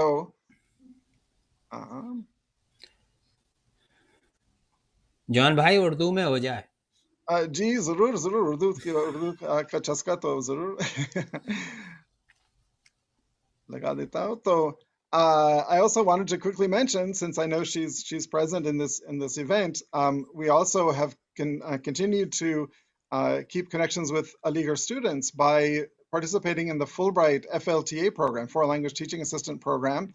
And this year we have an Aligarh PhD scholar from AMU here at UNC Chapel Hill, Iram Ansari. So welcome, Iram. And she just defended her dissertation at Aligarh on Zoom, so congratulations to her. Above all, what I most grew to love about Aligarh was its spirit. Aligarh ka ek khas maza hai, which combines a respect for Aligarh's ancient traditions with a distinctive Aligarh sense of humor, refreshingly irreverent and eminently witty. I've even heard the legends about the time कि कुछ students कुछ talib ilmon ने एक ऊंट को Stratchy Hall के ऊपर खड़ा कर दिया. तो पता नहीं कहाँ तक सच है, लेकिन लोगों ने कहा कि बिल्कुल वो चश्मदीद गवाह हैं. And I'd also just mention, Afrozbhai has brought this Aligarh ka mazat apne saath America mein खूब इसको spread कर रहे हैं और share कर रहे हैं, बांट रहे हैं. यहाँ पर he's founded a monthly Urdu Adbi Nashist here in North Carolina, and also hosts a weekly live radio program where you can find bilkul वो शमशाद market की coffee house और MM Hall की Ashik Ali की canteen की चाय का पूरा मजा मिलेगा आपको. Just in conclusion, though, I really didn't understand Aligarh fully and to the depths of my spirit until I heard Afrozbhai's Ode to Aligarh, written when he was a student, as he mentioned. So, Aye Afrozab, can you please treat us to a performance of your Naghme Ali? Doctor Abdullah, आपने जैसे फरमाइश की है तो पेश खिदमत है अलीगढ़ का ये नगमा आपकी खिदमत में.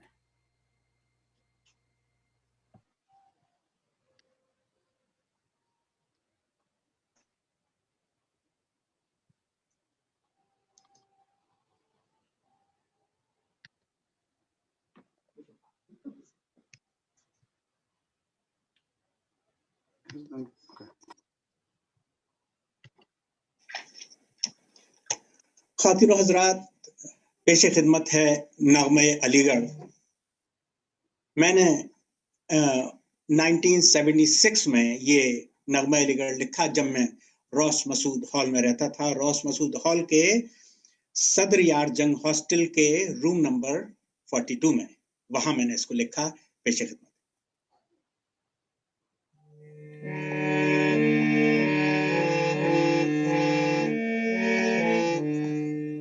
अलीगढ़ रूह सैयद इल्म फन के गुलसितां, ऐ अलीगढ़ रूह सैयद इल्म फन के गुलसितां. हम तेरे ही फूल हैं और तेरे ही हम बागबां. चल दिया है इस चमन से अब खिज़ां का कारवां. चल दिया है इस चमन से अब खिज़ां का कारवां. यहाँ की तकदीरो अज़ां से कांपता है आसमां. ऐ अलीगढ़, ऐ अलीगढ़ रूह सैयद इल्म फन के गुलसितां. ऐ अलीगढ़, सीनते फन ख्वाब सर सैयद की है ताबीर तू. हिंद की दीवार पर सबसे हंसी तस्वीर तू. अरब अफ्रीका ईरान तक की है तनवीर तू, मिल्कियत हर मुल्क की हर कौम की जागीर तू, मिल्कियत हर मुल्क की हर कौम की जागीर तू, है अलीगढ़, है अलीगढ़ रूह सैयद इल्म फन के गुलसितां, है अलीगढ़। आज भी तुल्बा लिबासो दिल के शहजादे यहाँ, दिल के शहजादे यहाँ, आज भी जिंदा है या उस दौर की शहजादियाँ, वो निगाहों से तारुफ, वो हंसी खामोशियाँ, आज भी दोहराई जाती है पुरानी दास्तां, ऐ अलीगढ़, ऐ अलीगढ़ रूह सैयद इल्म फन के गुलसितां, ऐ अलीगढ़। पर यहाँ गुलची जो आएगा मिटा डालेंगे हम, अपने खून से ये चमन सींचेंगे सैयद की कसम, अपनी मस्जिद ये अलीगढ़ इल्म है अपना धर्म, अपनी मस्जिद ये अलीगढ़ इल्म है अपना धर्म, ऐ अलीगढ़ रूह सैयद इल्म फन के गुलसितां, ऐ अलीगढ़।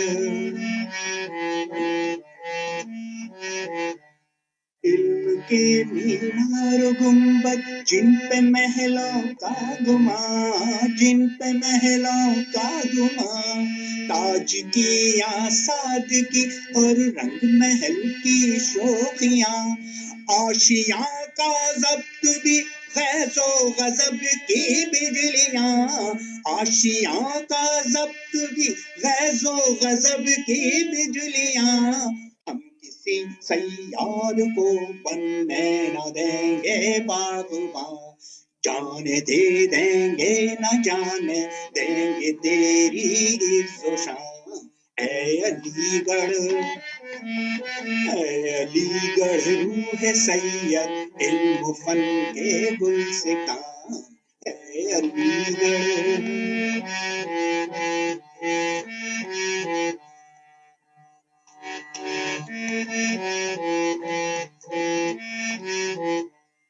ये बिहारुल मुल्क हादी आफताबों की तरह, आफताबों की तरह, राश मसूद सुलेमान है रंगीन ख्वाबों की तरह, नायडो अब्दुल्ला महके ये गुलाबों की तरह, सैयदो मोहसिन हबीब महताबों की तरह, जिनमें तालिबे इल्म रहते हैं किताबों की तरह, जिनमें तालिबे इल्म रहते हैं किताबों की तरह, ऐ अलीगढ़, ऐ अलीगढ़ रूह सैयद इल्म फन के गुलसितां, ऐ अलीगढ़।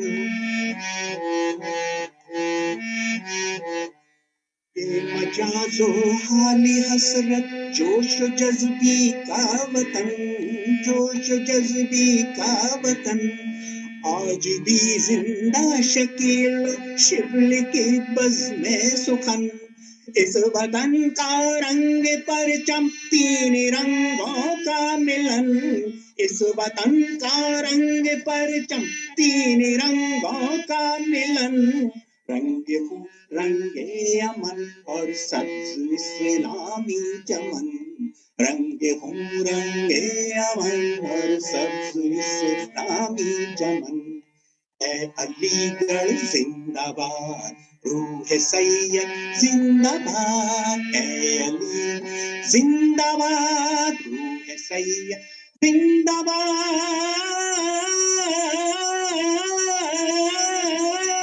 जिंदाबाद जिंदाबाद जिंदाबाद जिंदाबाद।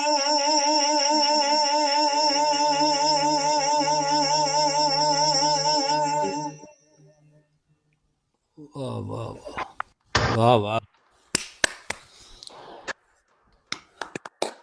mesmerizing. बहुत बहुत शुक्रिया अफरोज भाई, आप म्यूटेड हैं।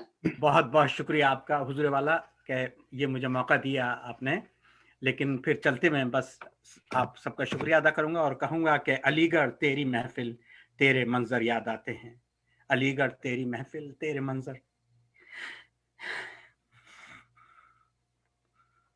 शुक्रिया। बेशक बेशक। बहुत शुक्रिया मैं अफरोज पढ़े साहब। देता हूँ, मैं जरा जज्बाती ज्यादा हो गया। हम सब हो गए हैं, ऐसी बात नहीं है। तो अफजाल थैंक यू अफरोज भाई एंड जॉन कॉलर साहब, thank you very much for the लेकिन मेस्मराइजिंग। इजाजत दीजिए 4 मिसरे ये कह ही दूं मैं कि अलीगढ़ तेरी महफिल तेरे मंजर याद आते हैं, और कहीं भी जाएं वो पहली मोहब्बत जा नहीं सकती। निकल आए हजारों मील हम तुझसे मगर फिर भी तेरी मिट्टी से जो जोड़ी थी कुर्बत जा नहीं सकती। वाह वाह, बहुत खूब, बहुत खूब, बहुत खूब अफरोज भाई। आज आपको सुनने का और देखने का मौका मिला, हम सबके लिए डेफिनेटली जो है, खासकर यंग, या मतलब हम यंग तो नहीं कहूँगा, लेकिन हम लोगों के लिए भी जो आपका नाम सुना था, आपकी परफॉर्मेंस देखने का पहला इत्तेफाक है मेरा। पढ़ा तो था आपको बहुत, लेकिन लाइव सुनने और देखने का इत्तेफाक पहली मरतबा हुआ। Thank you very much for joining this programme. मैं उसके बाद हमारे बोर्ड ऑफ ट्रस्टी के चेयरमैन मसूद फशोरी साहब से दरख्वास्त करूंगा कि प्लीज़ वो स्टेज पर आएँ और सबका शुक्रिया अदा करें। और इसके बाद अलीगढ़ का जो ऑफिशियल तराना है, वो तराने से इस प्रोग्राम का अख्ताम होगा। मसूद फशोरी। शुक्रिया Afzal. Ladies and gentlemen, Assalamu alaikum. We just concluded our last program of the month-long Centennial celebrations. This was the longest run series of programs that I know of, organized by any Aligarh Muslim University Association or Old Boys organization around the world. And as you can imagine, it was a daunting task. However, it was carefully planned by crafting series of thought-provoking, informative, and entertaining programs in which we celebrated 100 years, the glorious history and unparalleled achievements of our alma mater, the Aligarh Muslim University. No other organization or the university in the world has such active bodies of alumni that celebrate the birth anniversary of its founder every year with such a huge enthusiasm, with fun and flora. This year was no exception. The unprecedented COVID-19 pandemic could not put a damper on our enthusiasm to hold this year's program. The Executive Council and volunteers of the association put together a 6 weeks long, not just one day or 3 days or a week. And each week we celebrated a unique phase, inviting accomplished and renowned alumnus from all around the world. And there is no dearth of talent when it comes to the accomplished graduates of the university. As you heard, Professor Sufyan Beg mentioned very few of them in his presentation today. And there's a long list of such alumni. And I'm proud of all of them and consider myself a privileged person to be associated with such a prestigious institution. And today, especially, I would like to thank our chief guest, Lieutenant General Zamiruddin Shah Saab, for accepting our invitation and for his presidential and inspirational remarks and sharing his vision of Aligarh movement too.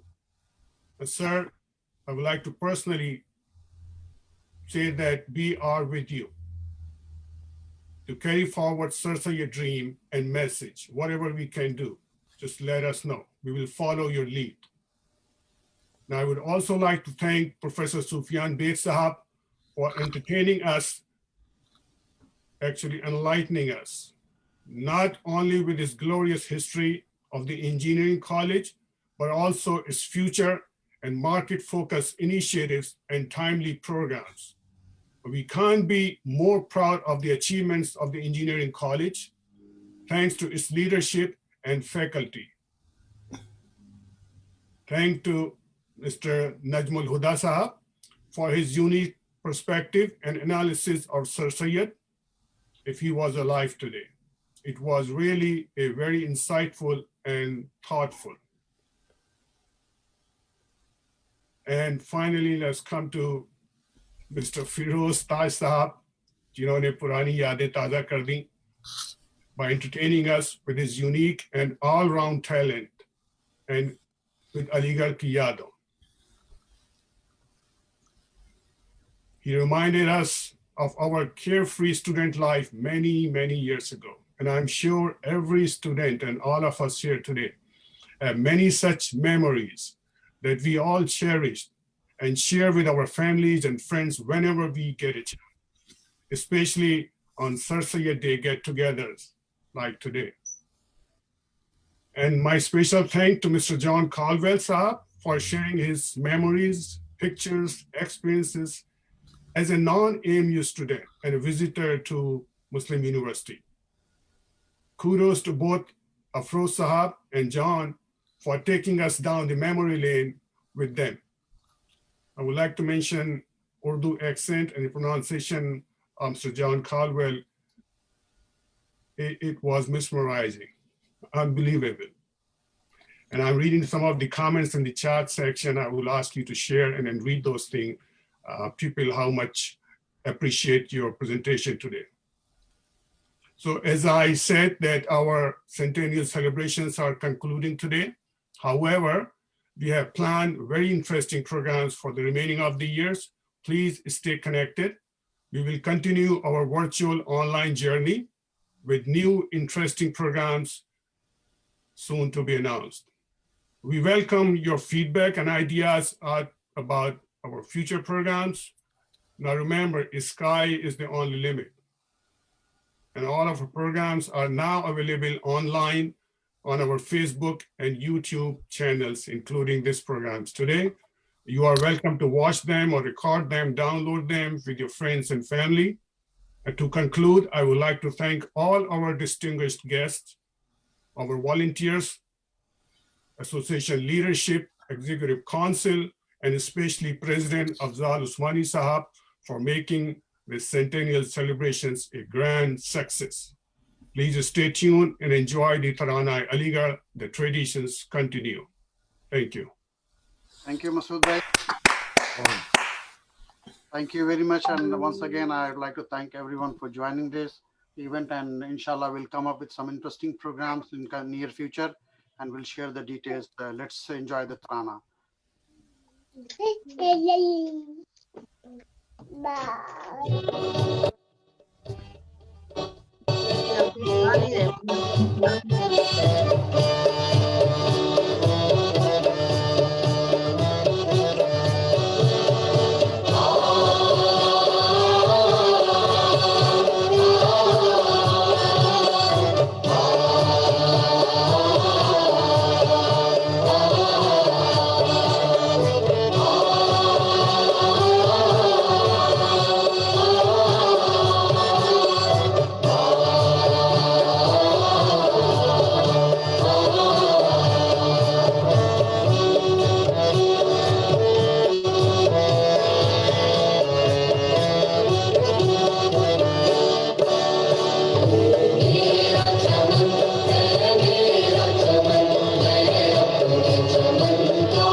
मशअले Meena से रोशन तेरा मैखाना रहे, रहती दुनिया तक तेरा गर्दिश में पैमाना रहे। बहुत बहुत शुक्रिया आप सभी हजरात का, और इन आपकी दुआओं की आपसे दुआओं की दरख्वास्त है, और इंशाल्लाह will be bringing more programmes in the near future, so stay tune and wait for us. Thank you. Next century begins now. Inshallah. Thank you very much. Thank you. Assalamu Thank you alaikum. very much. Thank you.